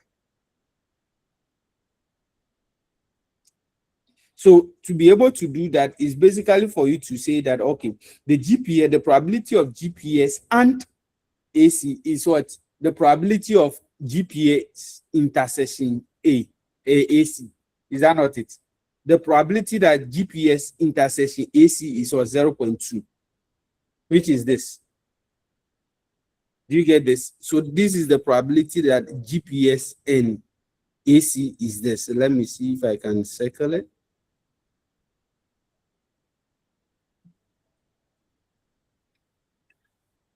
You see that? So this is that's the probability that both AC and GPS and AC divided by the probability that it is going to be what? Only AC. So that is what you use to be able to, of course, this table is already given, but the outside, the total values is what you already have in the preamble. I don't know whether I'm a bit clearer. So the only AC. The probability that only AC. Yes. So you see that the probability that only AC is 0.7, which means that only AC, it can mean that the car can have either GPS or it might not have GPS. We are not interested in that. So far as the car is having an AC, we are cool with it. That is the probability of what? Only what? AC, which is the 0.7, 70%. Now, if you are looking at the probability of both AC and GPS, which is the probability of GPS and AC, it means that you want the probability that both AC and then GPS and AC will be in the same car. And where do we see that occurring in the table? You can see that this is AC and this is GPS, and this is the only probability that is assigned to it. So means that the probability that we will have an AC and GPS is 0.2. Once you have that, you just slot it in the formula and make it what? 0.2 divided by 0.7, and that should give you what? 0.2857. That's what we have. Okay, so now, so this the emphasis is on AC. Exactly. Because you are looking at the probability of A, given that there's going to be an AC in the car.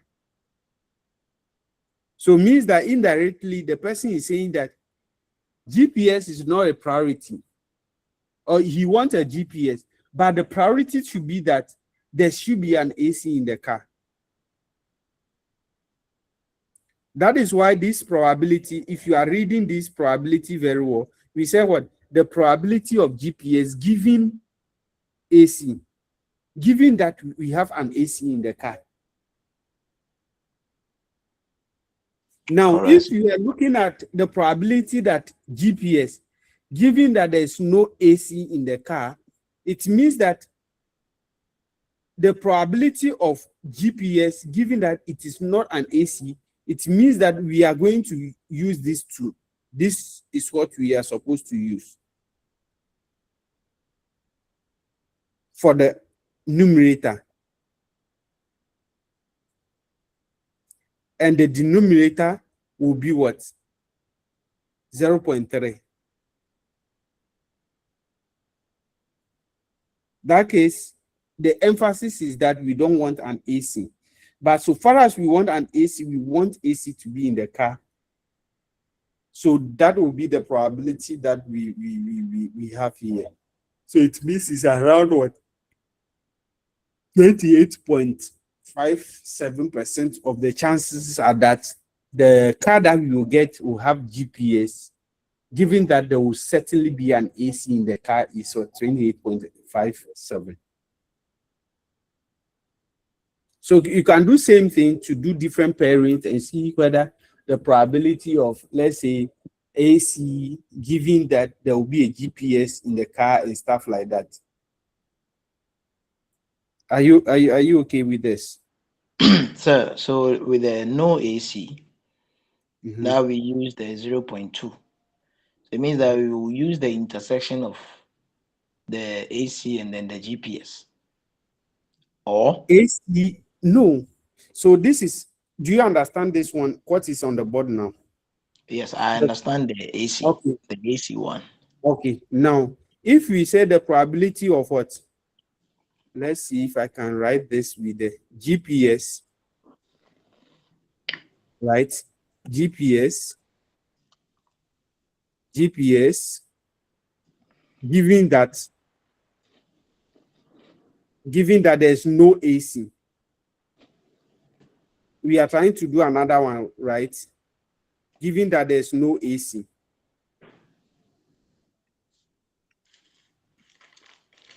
That will be equals to what? Now, the first thing that you have to do is that it means that the top part will be what? The probability of GPS intersection, no AC. Are you following? Means that the numerator will be what? The probability of what? GPS, no AC. And where can we get the probability of GPS, no AC in this table? The 0.2. Which of the 0.2? Is it this one? Nah, the one in the second row. Exactly. So means that this is the one we are talking about.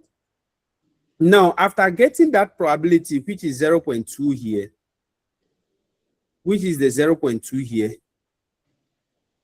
then the next thing is that if you are looking at the probability of no GPS, given that there's no AC, it should be divided by the probability of no AC.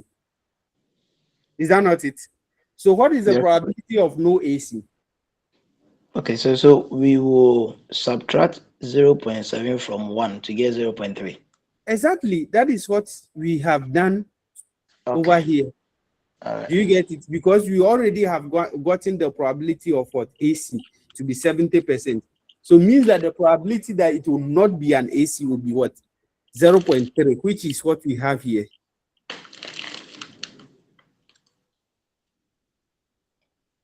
Okay. Now, let me give you one also for you to try your hands on. The probability of AC giving no GPS, no AC, no GPS.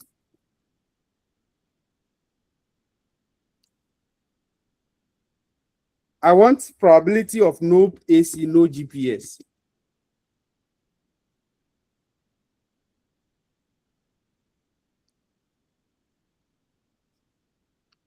I'm listening. The probability of no GPS, no AC. Probability of, okay, let me try and write it here. Probability of what? No GPS, given that there's also no AC.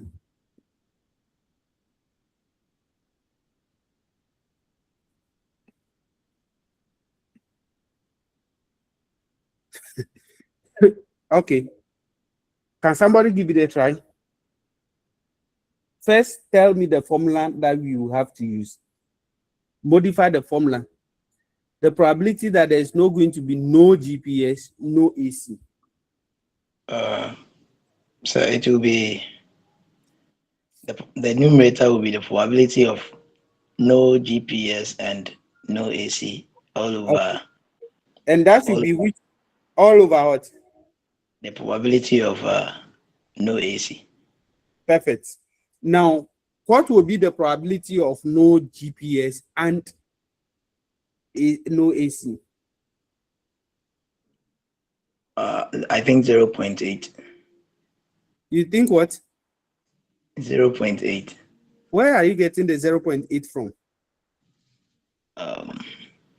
The probability of GPS Look and at AC. look at the table. Don't confuse yourself. Look at the table. Where is no table, no GPS? Sorry, 0.1. So where from the 0.8 you were mentioning earlier? Do you get it? So that's the probability. In fact, even if nobody tells, you can easily get these things, right? So the probability of no GPS, right, and no AC is here. Their intersection is here. Divided by the probability that what there's no no AC. And what is the probability that there's no AC? 0.3. 0.3. So it's basically 0.1 divided by 0.3. Is that not it? Yes, it is. So it's 1 divided by 3. That's the final answer. 0.3333. Now, this probability that we are talking about, we can always compound it and formulate complex probabilities given an event will occur or will not occur in different situations.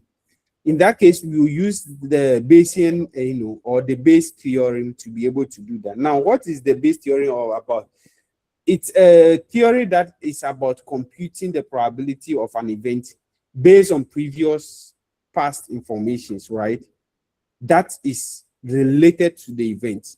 So in that case, if attending class can improve one's performance, it's an evidential something, right? So you are basing on that past information to see whether you expect. Of course, it doesn't mean that if you go to class and go and sleep, just for the mere fact that you've gone to the class, means that performance is going to improve.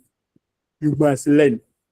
In this, we can use the Bayes theorem to do that. And the Bayes theorem will suggest that the probability of observing an improvement in performance or an improved performance is a result of a person attending class, right? So that is the kind of whole idea that the possibility, in fact, to be able to do this or put it in the right context, we are looking at, okay, what would have been the probability of the outcome given that a certain event has occurred? So anytime you want to look at the outcome, if something else would have happened, it will always influence how the outcome should be, right? So that is basically what the Bayes theorem helps us to do, to be able to calculate that probability, given that we have an issue at hand that is going to modify the outcome that we have. So the probability that there's going to be a certain outcome based on if we attend a certain class would basically be the probability of the A times the probability of B given A, or divided by the sum of the probabilities of A given B, A times the probability of B given A, like before, right? Plus the probability of the second one given the A, plus up to the last end of the entire activities that will happen. So it is giving you the opportunity to be able to sum or use conditional probability beyond just two instances instances, right? So that is what the base theory help you to do. Now, there are certain counting principles that we want to look at. Of course, I'm sure that that is going to be the last but one item or so. Three main principles that we will be talking about: the multiplicative rule, the permutation, and combination. In fact, if you know, of course, let me see by hands those who play Lotto. Who is here that have been taking Lotto? Just own up before we point you. Anita. Hey, do you have any beef with Anita? Yes, sir. Anita, they say you play Lotto a lot, right? Then you explain this question for us, these things for us. Say he sent me. Oh. You do what? He sent me. He always sent you to go and stick it for him. Yes. Oh, okay. So when you go and you go to the Lotto man, do you tell him that you pen it or you will not pen it? I give the phone to Lawrence to talk to him, so he can explain. Na lie. So you only deliver the money and take the sheet back. You don't take part in what number he's taking those things. Is that the case? Yes, sir. He can explain. Okay, Lawrence, let's hear from you. They say you What do the is saying too sure. You always go for too sure, eh? Yes, sir. That means now you have accepted that you have been taking too sure. That's cool. Okay. These too sure, of course, let's say that you have more than those numbers. What do we do? Sometimes So you pen for the little, sometimes they pay. See, you take your major number, the number that you think is likely to occur, and then you pair it with 3 or 4 numbers. So what is it? What practically what does that thing mean? It's like you multiplying that number with some set of numbers you think they are likely to occur. So if let's say my major number is single 5, and then I pair it with 50, 60, single 9, and 10. If it occurs like single 5, 10, I don't win. If it occurs like single 5, 90, I don't win. No, repeat that. Repeat it again. So let's say if I have my sure number or sure banker number, let's say, which is single 5. Okay. Then I will get like 4 set of numbers, of which I can't take it too sure because I don't know which one is likely to occur among the 4 set of numbers. But you are most sure that the 5 there will be will come. Yes, the 5 for that one, I'm sure it will occur. So with those 4 sets of numbers, I will pair that 5 with each of those numbers. So I will pair like 590, 5 single 9, 510, and then maybe 540.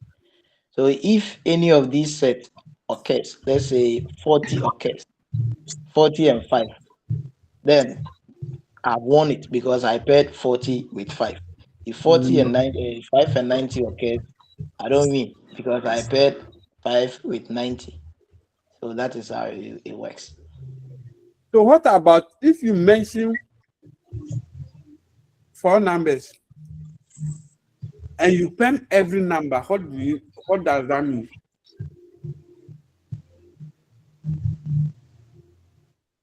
So how many combinations would that be? 5 numbers, 4 numbers, and you pen every number. Well, what you are explaining is a sure banker. The single 5 becomes your banker. Yes, that is what I For him, that becomes his banker, right? Yes. But what if I don't have a banker? and I have only 4 numbers, and I perm all the 4 numbers, what does that mean? That one is going to be many. You have to pair each number. It's going to be many, right?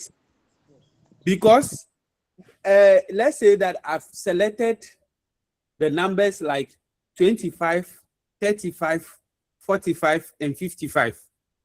This 4 number 25, 35, 45, 55, right? And I perm them. Does it mean that if 25 and 30 comes, I win? If 25 and 45 come, I win. If 25 and 50 comes, 55 come, I win. If 35 and 45 comes, I win. If 35 and 55 come, I win. If 45 and 50 come, I win. Yes, please. So what does permutation itself means?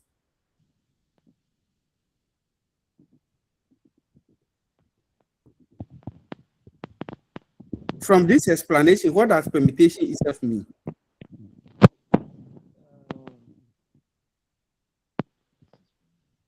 I know you know it, but it never occurred to you that there is a science behind these things that you guys do. Permutation and combination, because you also use that word in your explanation, right? You have the banker and you combine it with. Do you get it? Now, you go through and then you will get the difference very clearly that at a point, you always want to select these possible numbers without losing something, right? Or the order of importance is, the order of the numbers is important. So let me ask this last one before we look at it into details. That does it matter if, let's say, I've selected single 545 as my Lotto numbers, and it rather turn out to be that 45 single 5? Would I win the Lotto? Yes. Yes, please. Yes, please. Whether it's single 545 or 45 single 5, I still win. Yes, sir. Yes.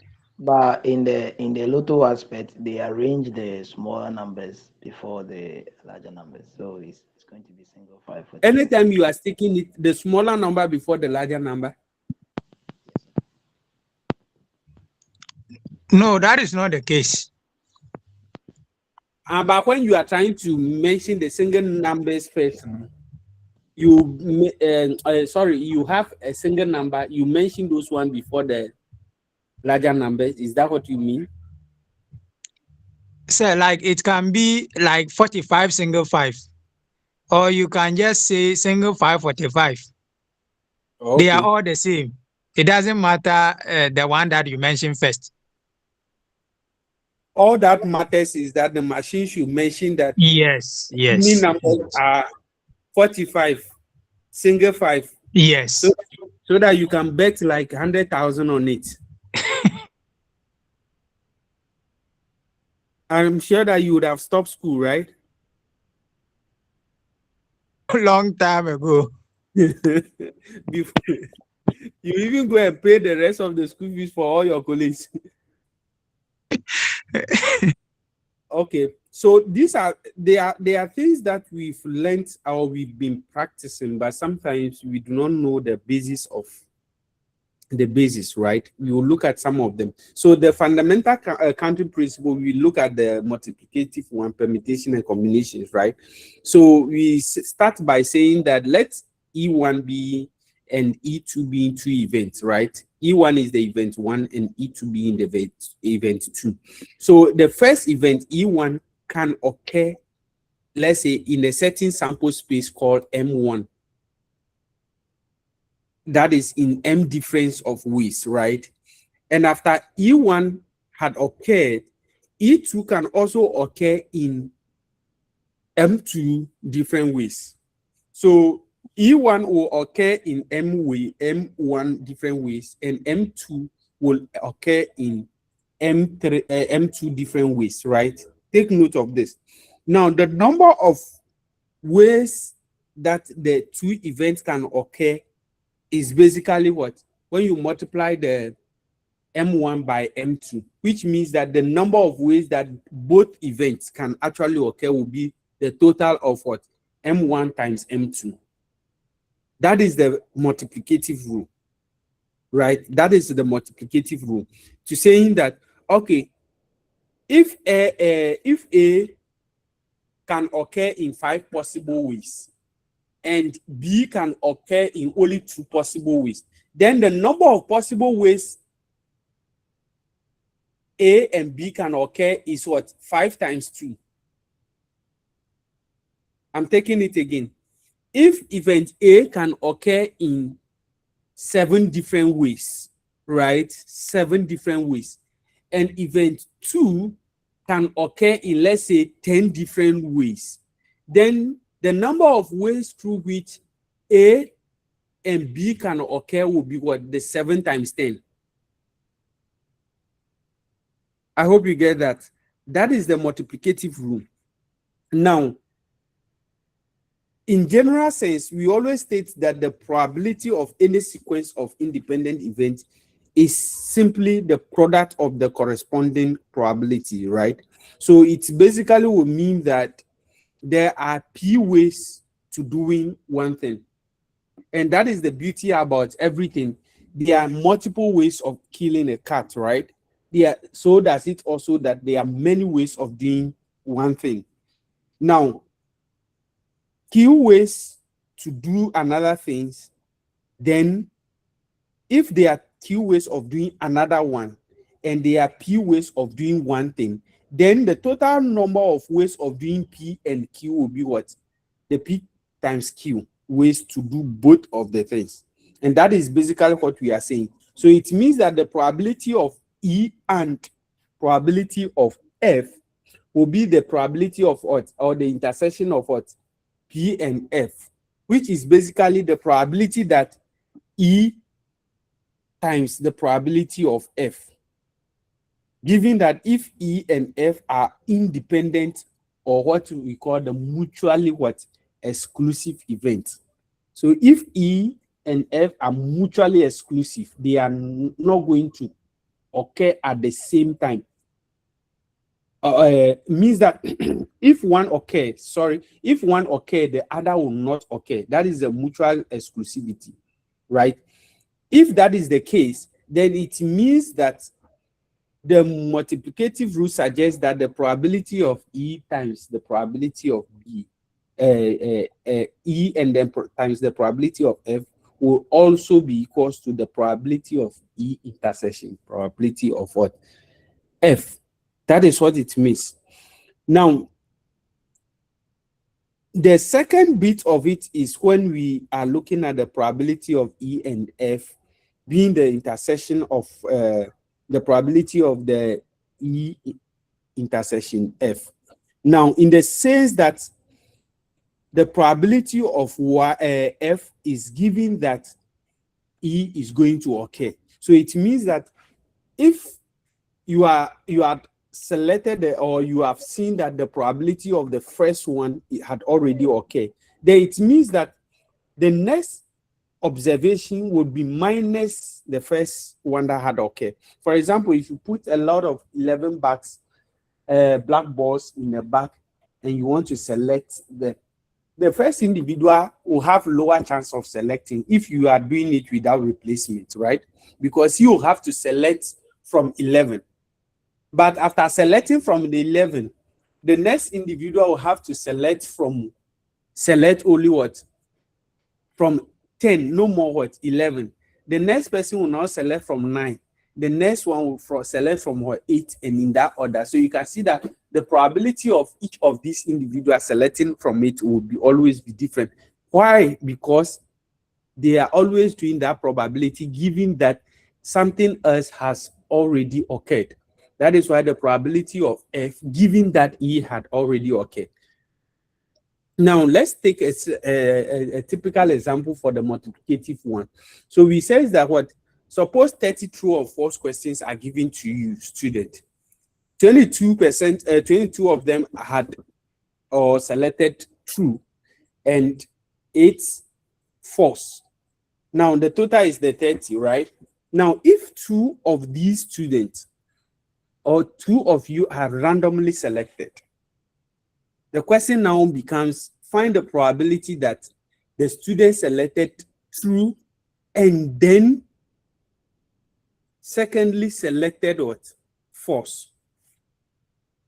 How do you think will happen? You see that the first individual that will select the true will have to select the true out of the total of what? 30. Is that not it? You select Yes. it out of 30. But the second individual will have to select it out of what? 29. Exactly. So means that if the individual who is selecting, so I put over here, we have what we call with replacement and without replacement. In fact, oftentimes, I always criticize the way they do lottery, how they select the winning numbers. I always say that they should rather have a third, if they want to be really, really transparent, then they should have opportunity for people to have bonus. But that one, the truth is that they will not be able to pay. Or other than that, they have to have a certain policy. I will explain to you why I said that.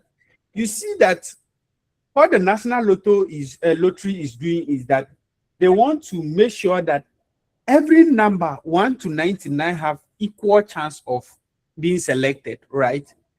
They want every number should have equal chance of being selected. They don't want one number to have greater chance of being selected. Is that not it? But in practice, is that what the case is? No. The moment they roll the ball in the machine and they press, the first ball that comes out, the probability of that ball coming out is just 1/99. I hope you understand that, those who stay. The probability of the first number that will come out is what? 1 divided by what? 99. But what is the probability of the second number coming out? What is the probability of the second number coming out? That is that number divided by 98. It's not that number. One divide is only one copy of that number, right? Okay. So the first number is 1/99. So the second number, any of the numbers that will occur, it is only one of that option that is inside the pool, right? So Yes, it is actually 1 divided by 80 and 98. Yes. Do you get it? It's actually 1 divided by 98. And the third one will be what? 1 divided by what? 97. 1 divided by 96. And 1 divided by what? 95. When you have that, it means that all the numbers do not have equal chance of being selected. I hope you get that. Now, another way of making the things fairer is for the National Lottery to do this. So that is without replacement, right? National Lottery should have done that. The moment they select the first number, right, then they have to put an empty number inside, like a round ball of the same size, but it has no number on it. They should have put that back into the, that kind of thing back into the machine so that the total number will still be 99. Now, the challenge will now be, what if they roll it and that empty number comes out? I hope you get it. If that empty number comes out, they should count that as 1 and then count it as a bonus.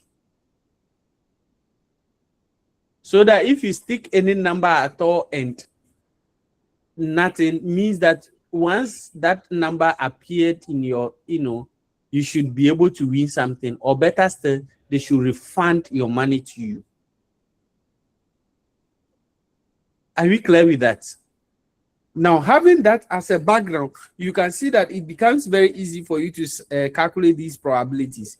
And that is basically what we have over here. That's basically what we have here. So there are 22 of the truths. So the probability that it is going to be true is what? 22 divided by 30. Now, the probability that it is false is what? 8 students selected false. So the probability that is going to be that is what? 28 divided by what? 29. Now, in the case of replacement, you see that the sample space is going to be the same. So you can see that it's going to be 30 throughout, right? It's going to be 30 throughout without any changes. Now, that is the multiplicative rule. The permutation is a certain counting principle, like counting when the number of ways that an element can be arranged, the order is very important.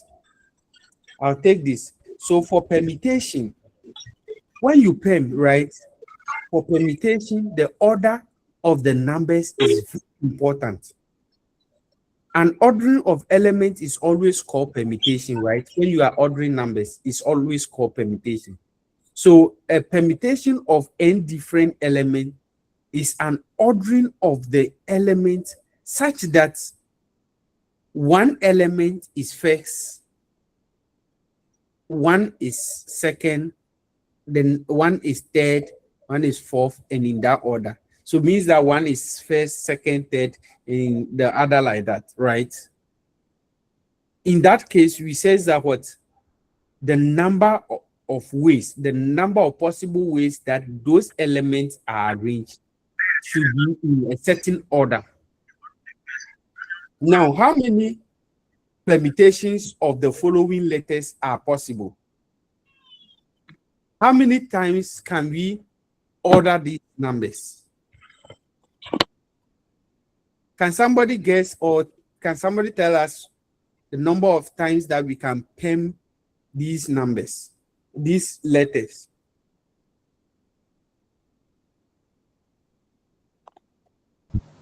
$30. Why is it 30?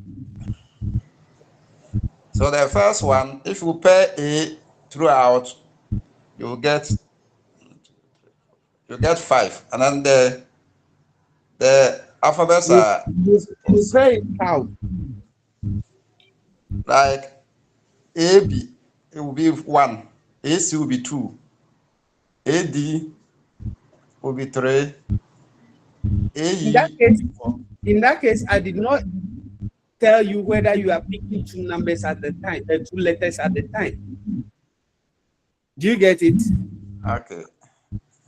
So it will be very difficult at that point to know. So let's look at it from this point. So we can always consider the following reason in doing that. First position is any of the letters can start first. Do you get it? Any of the letters can start first. So if A starts, B follows, C follows, C, A, E follows. Then the next thing that I can do is that the next one will be what? A, B, C, D, F, E. Do you get it? Then the following one will be A, B, C, D, A, B, C, E, D, F. You get it? So in this case, you change the letters. Now the second position will be that any of the remaining 5 letters can be the second position. Any of them. The third one is that any of the remainder of the 4s can be next. Any of the remainder 3 can be next. And any of the remainder 2 can be next. And the remaining letter can be next. Now let's look at it practically. This is what we are talking about. So the number of letters of choice of the 6 positions are as follows, right? Take note of this. So you can look at these numbers. Now, we have A, B, C, D. We only have 3. And we only have 4. And we want to arrange these 4 in a certain manner such that the position is important. So look at what happened, the first one. The first one is when we write it A, B, C, D. Is that not it? Then the next one is that if you have A, B, C, then D before C. Then we continue again, A, B, A, C, B, D, and then A, C, D, B, A, D, B, C, and then A, D, C, B. To be able to exhaust all the possibilities of an A starting. I don't know whether you get it. So you can see that from this, A can start it how many times? 6 times for me to exhaust all of them. A can possible. The same way when we start it, B can also start it how many times? 6 times. C can start it 6 times. And then D can also start it what? 6 times.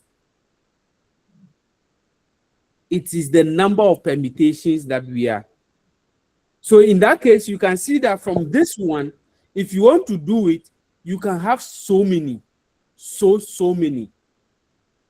In fact, I will show you the shortcut to know the number of permutations you can have from this number with a shortcut formula. So this is the manual way of you arranging A, B, C, D in different ways without losing any of the elements. So you can see that in all the ones that we circle, you can see that at least you will see A, B, C, D inside all of them. Please, I hope you see that. Yes, sir. Yes, sir. Yes, sir. Means that the total number of permutations of the 6 letters that we have, the number of permutation of the 6 letters should give us what? 720 if we want to do all of them. If we want to indeed count, pen all these ones, these 6 letters that we have here, you have to repeat it 720 times before you can finish it. Let's try these numbers. L, M, Z. LMZ. What are the number of times that you can permit them? Can somebody give me the first answer? The first answer is actually what? 3 factorial. 6 times. So it equals to what? 3 times what? 2 times 1. 2 times what? 1. 1. And that should give us what? 6. 6. So how do you pen LMZ? For you to pen LMZ, the first one is to start with this. Remember, this is what you are doing. So the first one, I can get what? MZ. The next one, I can get LZM. Is that not it? These are the possible ones I can arrange with L, so that L will start it. The next one, I can start it MZ, MZL, and I can have what? MLZ. Is that not it? Then the next one, I can now get what? ZL, ZLM. Then I can get what? ZML. Those are, in fact, there's no other ways that you can pen any of these things and you get more than this. So that is the simplest way of perming all these numbers that we have here, all these letters. So it's basically to look at, for you to perm something is basically that letter times factorial. So the number of permutations of n elements is just the number of permutations of n elements is given by the n times n minus 1 in that order, right? So if n minus 1, n minus 2, n minus 3 are up to the last end. So in fact, it is actually this. Let's say 4 factorial, right? It's actually 4 times 4 minus 3. No, sorry, it's 4 minus 1. No, don't worry, I'm coming. Okay. Times 4 minus 2 is the same thing, right? Times 4 minus 3 and minus 1. So it's the same thing over here. That's what we are doing. I hope you get it, because you are starting from 4 itself. So 4 minus 1 is 0, is the same thing. Or some people will say that, okay, the first element is 4 minus is nothing minus itself, right? Times what? 4 minus 1. Have you seen it? Times. Yes, sir. I hope you are getting the logic. 4 minus what? 2 times 4 minus what? 3.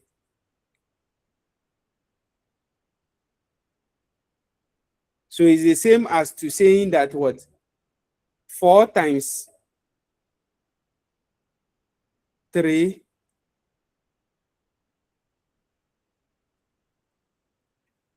times what? 2 times what? 1 is the same thing. So this is the reasoning behind the permutation. So that the number of times that you select something is what? Taking the first one as a whole. That is the reason why, in fact, I like this approach, the last one over here, because you can see that when we are supposed to perm LMZ, the first one is we use the whole thing as a whole, or we selected the whole thing as one. The same thing we did also over here, ABCD. And the first one is actually ABCD as it is. So that is what we have over here. 4 minus 0 is what? 4. Is that not it? So it's 4. Then when we subtract 1 from it, it will be 3. When we subtract 2 from it, it will be 2. When we subtract 3 from it, it will be 1. Then in that order. And that is how we do the perm. In this word, there are n factorial different ways that n elements can actually be ordered. So in that case, the permutation of n element takes R at a time. Now, take note of this. If we have that as a permutation, then what if I ask you to take 2 things at a time? If out of these 4, right? If out of these 4, and I tell you that, okay, when you are doing that, at least take 2 at a time. When you are to take 2 at a time, then the number of possible ways that you have to arrange this will be different. I hope you get that. The number of times that you will do that would certainly be different. So it means that to be able to do that, you will have what we call n permutation R. Now I will explain. R is basically the remainder or the remainder, right? The remainder of whatever or the number of possibles that you pick out of it. So if you have n elements, we have A, B, C, D, 4 elements, and you are to take 2 at a time. What it means is that it is what? 4 permutation 2 means that you have to take 2 at a time. And if you have to take 2 at a time, it means that what? It will be what?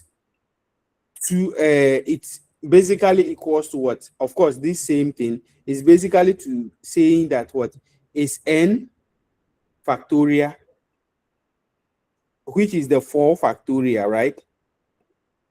Which is the 4 factorial minus what? 4 minus 2. Look at where the factorial is, bracket close. Then you bring factorial. Please, I hope you get that. So it means that 24 divided by probably 2, that will be 12 times because you are taking 2 at a time. So it means that 4 times 3 will be 12 times 2 will be what? 24 times 1 will be 24. Divided by 2 times what? 1. That will be what? 2. So that divided by the 24 will be what? 12 times. So it means that there are 12 possible ways for you to perm what? For given that you are taking 2 at a time. So if you are using the same formula of the permutation, which is just, in fact, it's the same thing like what we did earlier on. You see the same thing. It's the same thing like what we did, because this one, you are taking all the numbers at a time. In fact, if you are taking all the numbers at a time, it means that 4 minus 4 will be what? 0, right? It will be 0 factorial. It will be 0 factorial. So punch that in your calculator and let's see. 0 factorial is equals to what?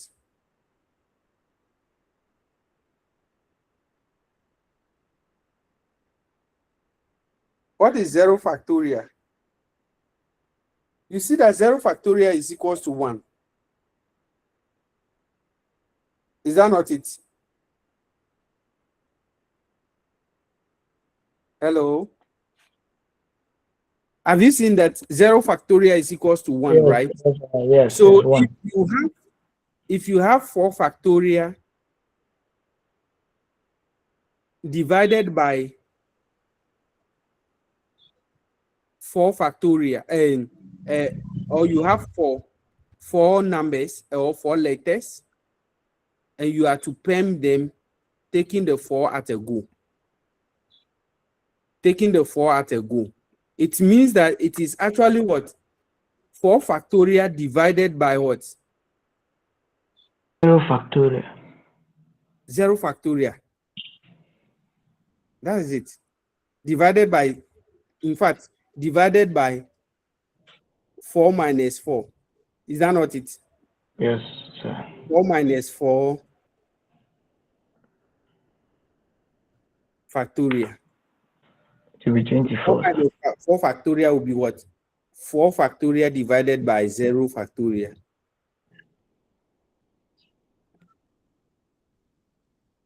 Zero factorial. And you know that 0 factorial is equals to 1. So that is why what we have in the is the same thing that we did in these guys. So if you are to take all at a go, you don't need to think about the remainder because the remainder is no more important. So you just do the factorial into it and then you are cool to go. So using the formula, find the number of permutations of 8 horses taking 3 at a time. 8 horses. If you pair 8 horses, taking 3 of them at a time to pair them. In fact, this says that maybe the pen you have can only take 3 horses, but you have in total 8 horses. So how many different possibilities can you use to pen those horses? I hope you get it. You have 8 horses in your house, right? The red, blood, gold, whatever horses are. But you have the pen where you keep them. The pen can only take 3 at a time, right? So you ask yourself, okay, what are the possible ways that you can pair any of these, taking that you are taking 3 of them at a time? And so the way of doing that is to say that what A permutation, N permutation R. So which means that 8 P and then R 3, right? So it means that 8 factorial divided by 8 minus 3 factorial.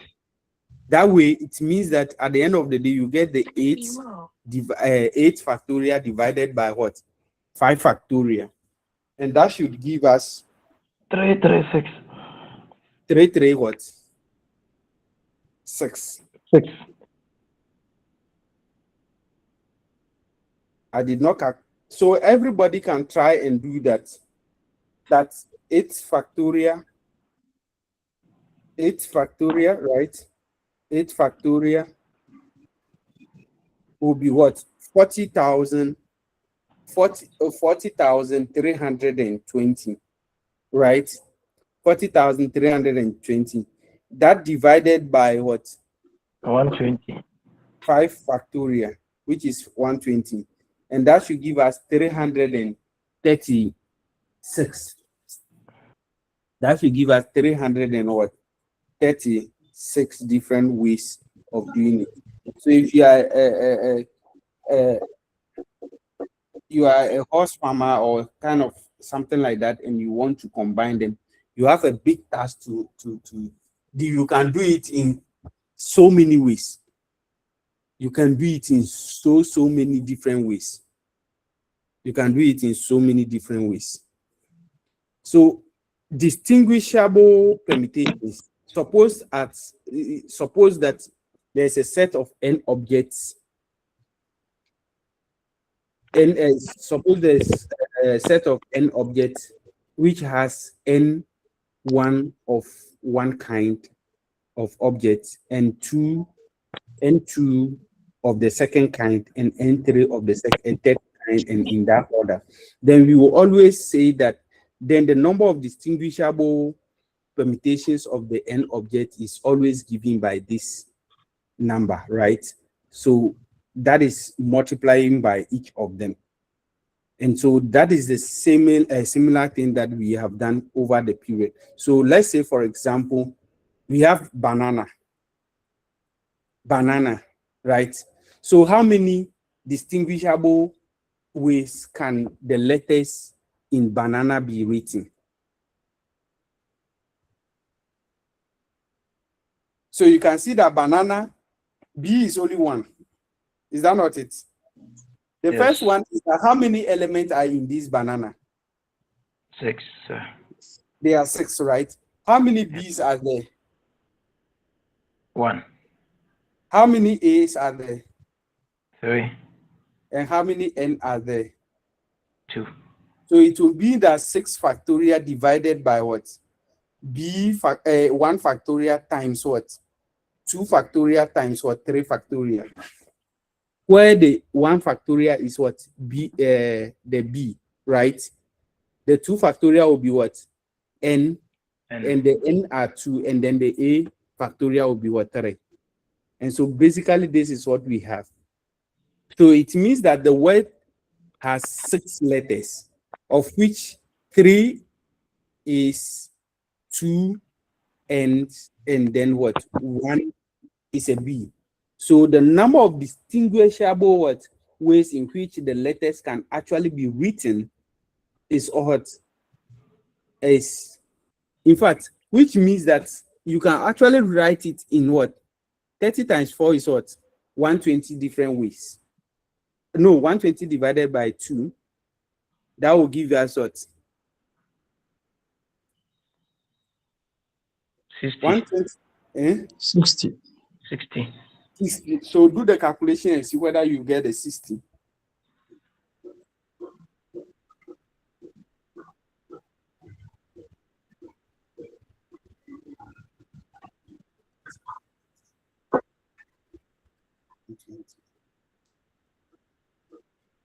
Three factorial times 2 factorial times 1 factorial.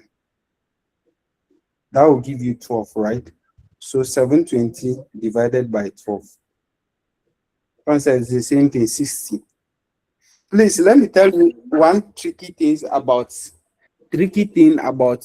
canceling. You see, throughout my formula, you see that when I break it down up to a certain point, I track out some of the factorials, right? Please be very careful when you are doing that. Very, very extremely careful when you are doing that. It can lead you to a lot of errors if you don't know how to track it very well. It can be very, very tempting and difficult to. You might get errors and your answer might be incorrect. You see over here, when we did it over here, you see that I just expanded to the last, the one with that will correspond with the denominator, and then I cross out. That is correct. But this one, I did it up to a point, even though I still have the lowest, but I crossed that one out and I'm okay with that. Be very careful with that, because somebody might just multiply the rest at the down part and says that what 3 factorial times 2 factorial will be 6 factorial times 1 factorial. That will be 6 factorial. And the person will cancel out 6 factorial divided by 6 factorial and you have 1. It is very dangerous. Other than that, solve it as it is. Whatever answer you get at the end, you divide it and you are okay. So this is the 60 different ways for you to arrange banana. When we calculated, Sir, please, question. Sir, please, why is it that the numerator is 6 factorial, then we reach 3 factorial, then we stop? Which one? This particular one? The numerator, yeah, is 6 factorial, so 0.5, 0.4, 0.3, all factorial. Why is it that 0.2, 0.1 factorial are not part? Exactly. That's why I tell you that if you want to use that approach of cancellation, it can be very dangerous. So rather, do the entire thing together and get it. In fact, when you are doing it like this, what you are doing is that you just wanted to reduce it. And remember, because these ones, you are trying to reduce it, that is a technical way of doing it and to get the same answer. Other than that, I would suggest to you that go by the 2 factorial times 1 factorial at the numerator, get the answer and divide it by all what you get at the denominator. Are you okay with that? Yes, sir. The person, I'm doing it over here because I wanted to cross out so that I don't necessarily have to use calculator to do it. If you are not matured in doing it this way, I beg you, you can easily make mistake. So instead of you to be able to reduce it to cross out and then to reduce it and then do it, just go with the manual one. 6 factorial will give you 720. Divide it by what? 3 factorial times 2 factorial times 1 factorial, that is 12. 12 divided by 720, that is 60.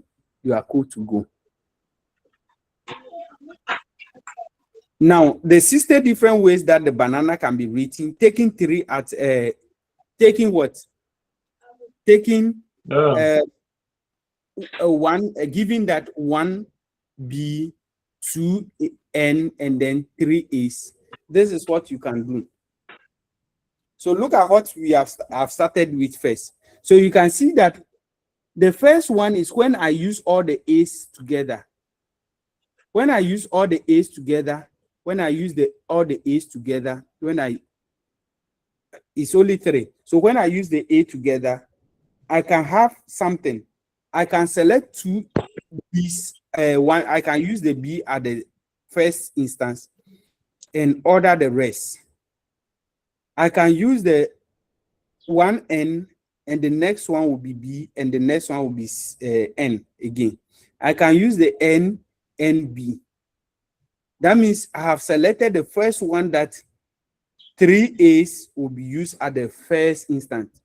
Now the next one will be that I will now use 2 A's and 1 B, 2 A's and 1 B, and 2 A's and 1 B, and the rest of the 3 I order it accordingly. Then the next one will be that I use 2 A's and 1 N, the first N, right? I'm calling it the first N because you might see that this one will be more than. Please, I hope you get it. So this is the first 2A and 1N. Now another one, 2A and another N. Let me indicate this one. Let me do this. 2A and 1N. And then 2A and 1N. Have you seen that there's a difference between these 2A and 1N, the ones I have crossed in, and then the ones that I have just marked like this? Let me mark these ones. Have you seen that there is a difference in that?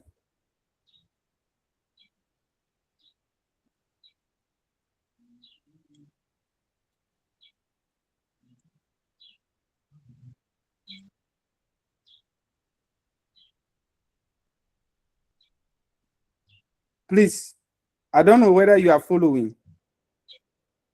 You see these ones that I have marked, I have ticked as correct, right? They are also different from the ones that I have crossed like this. But even though you might see that some of them are the same thing, look at this one.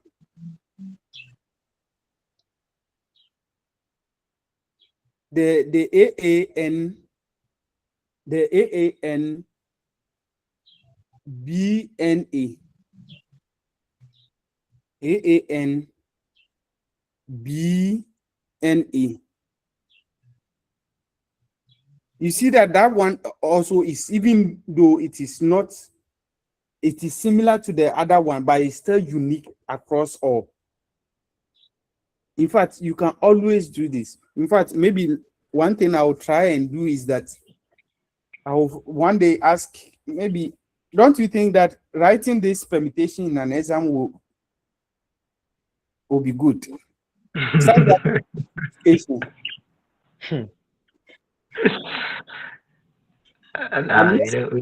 don't think so.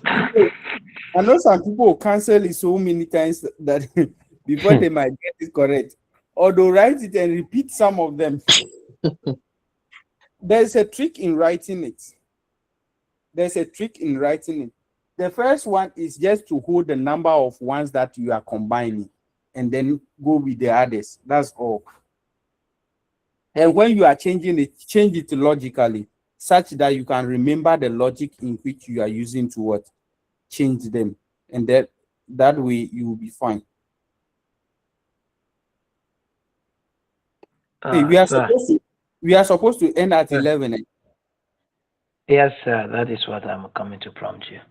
Oh, so this is the continuation of this one.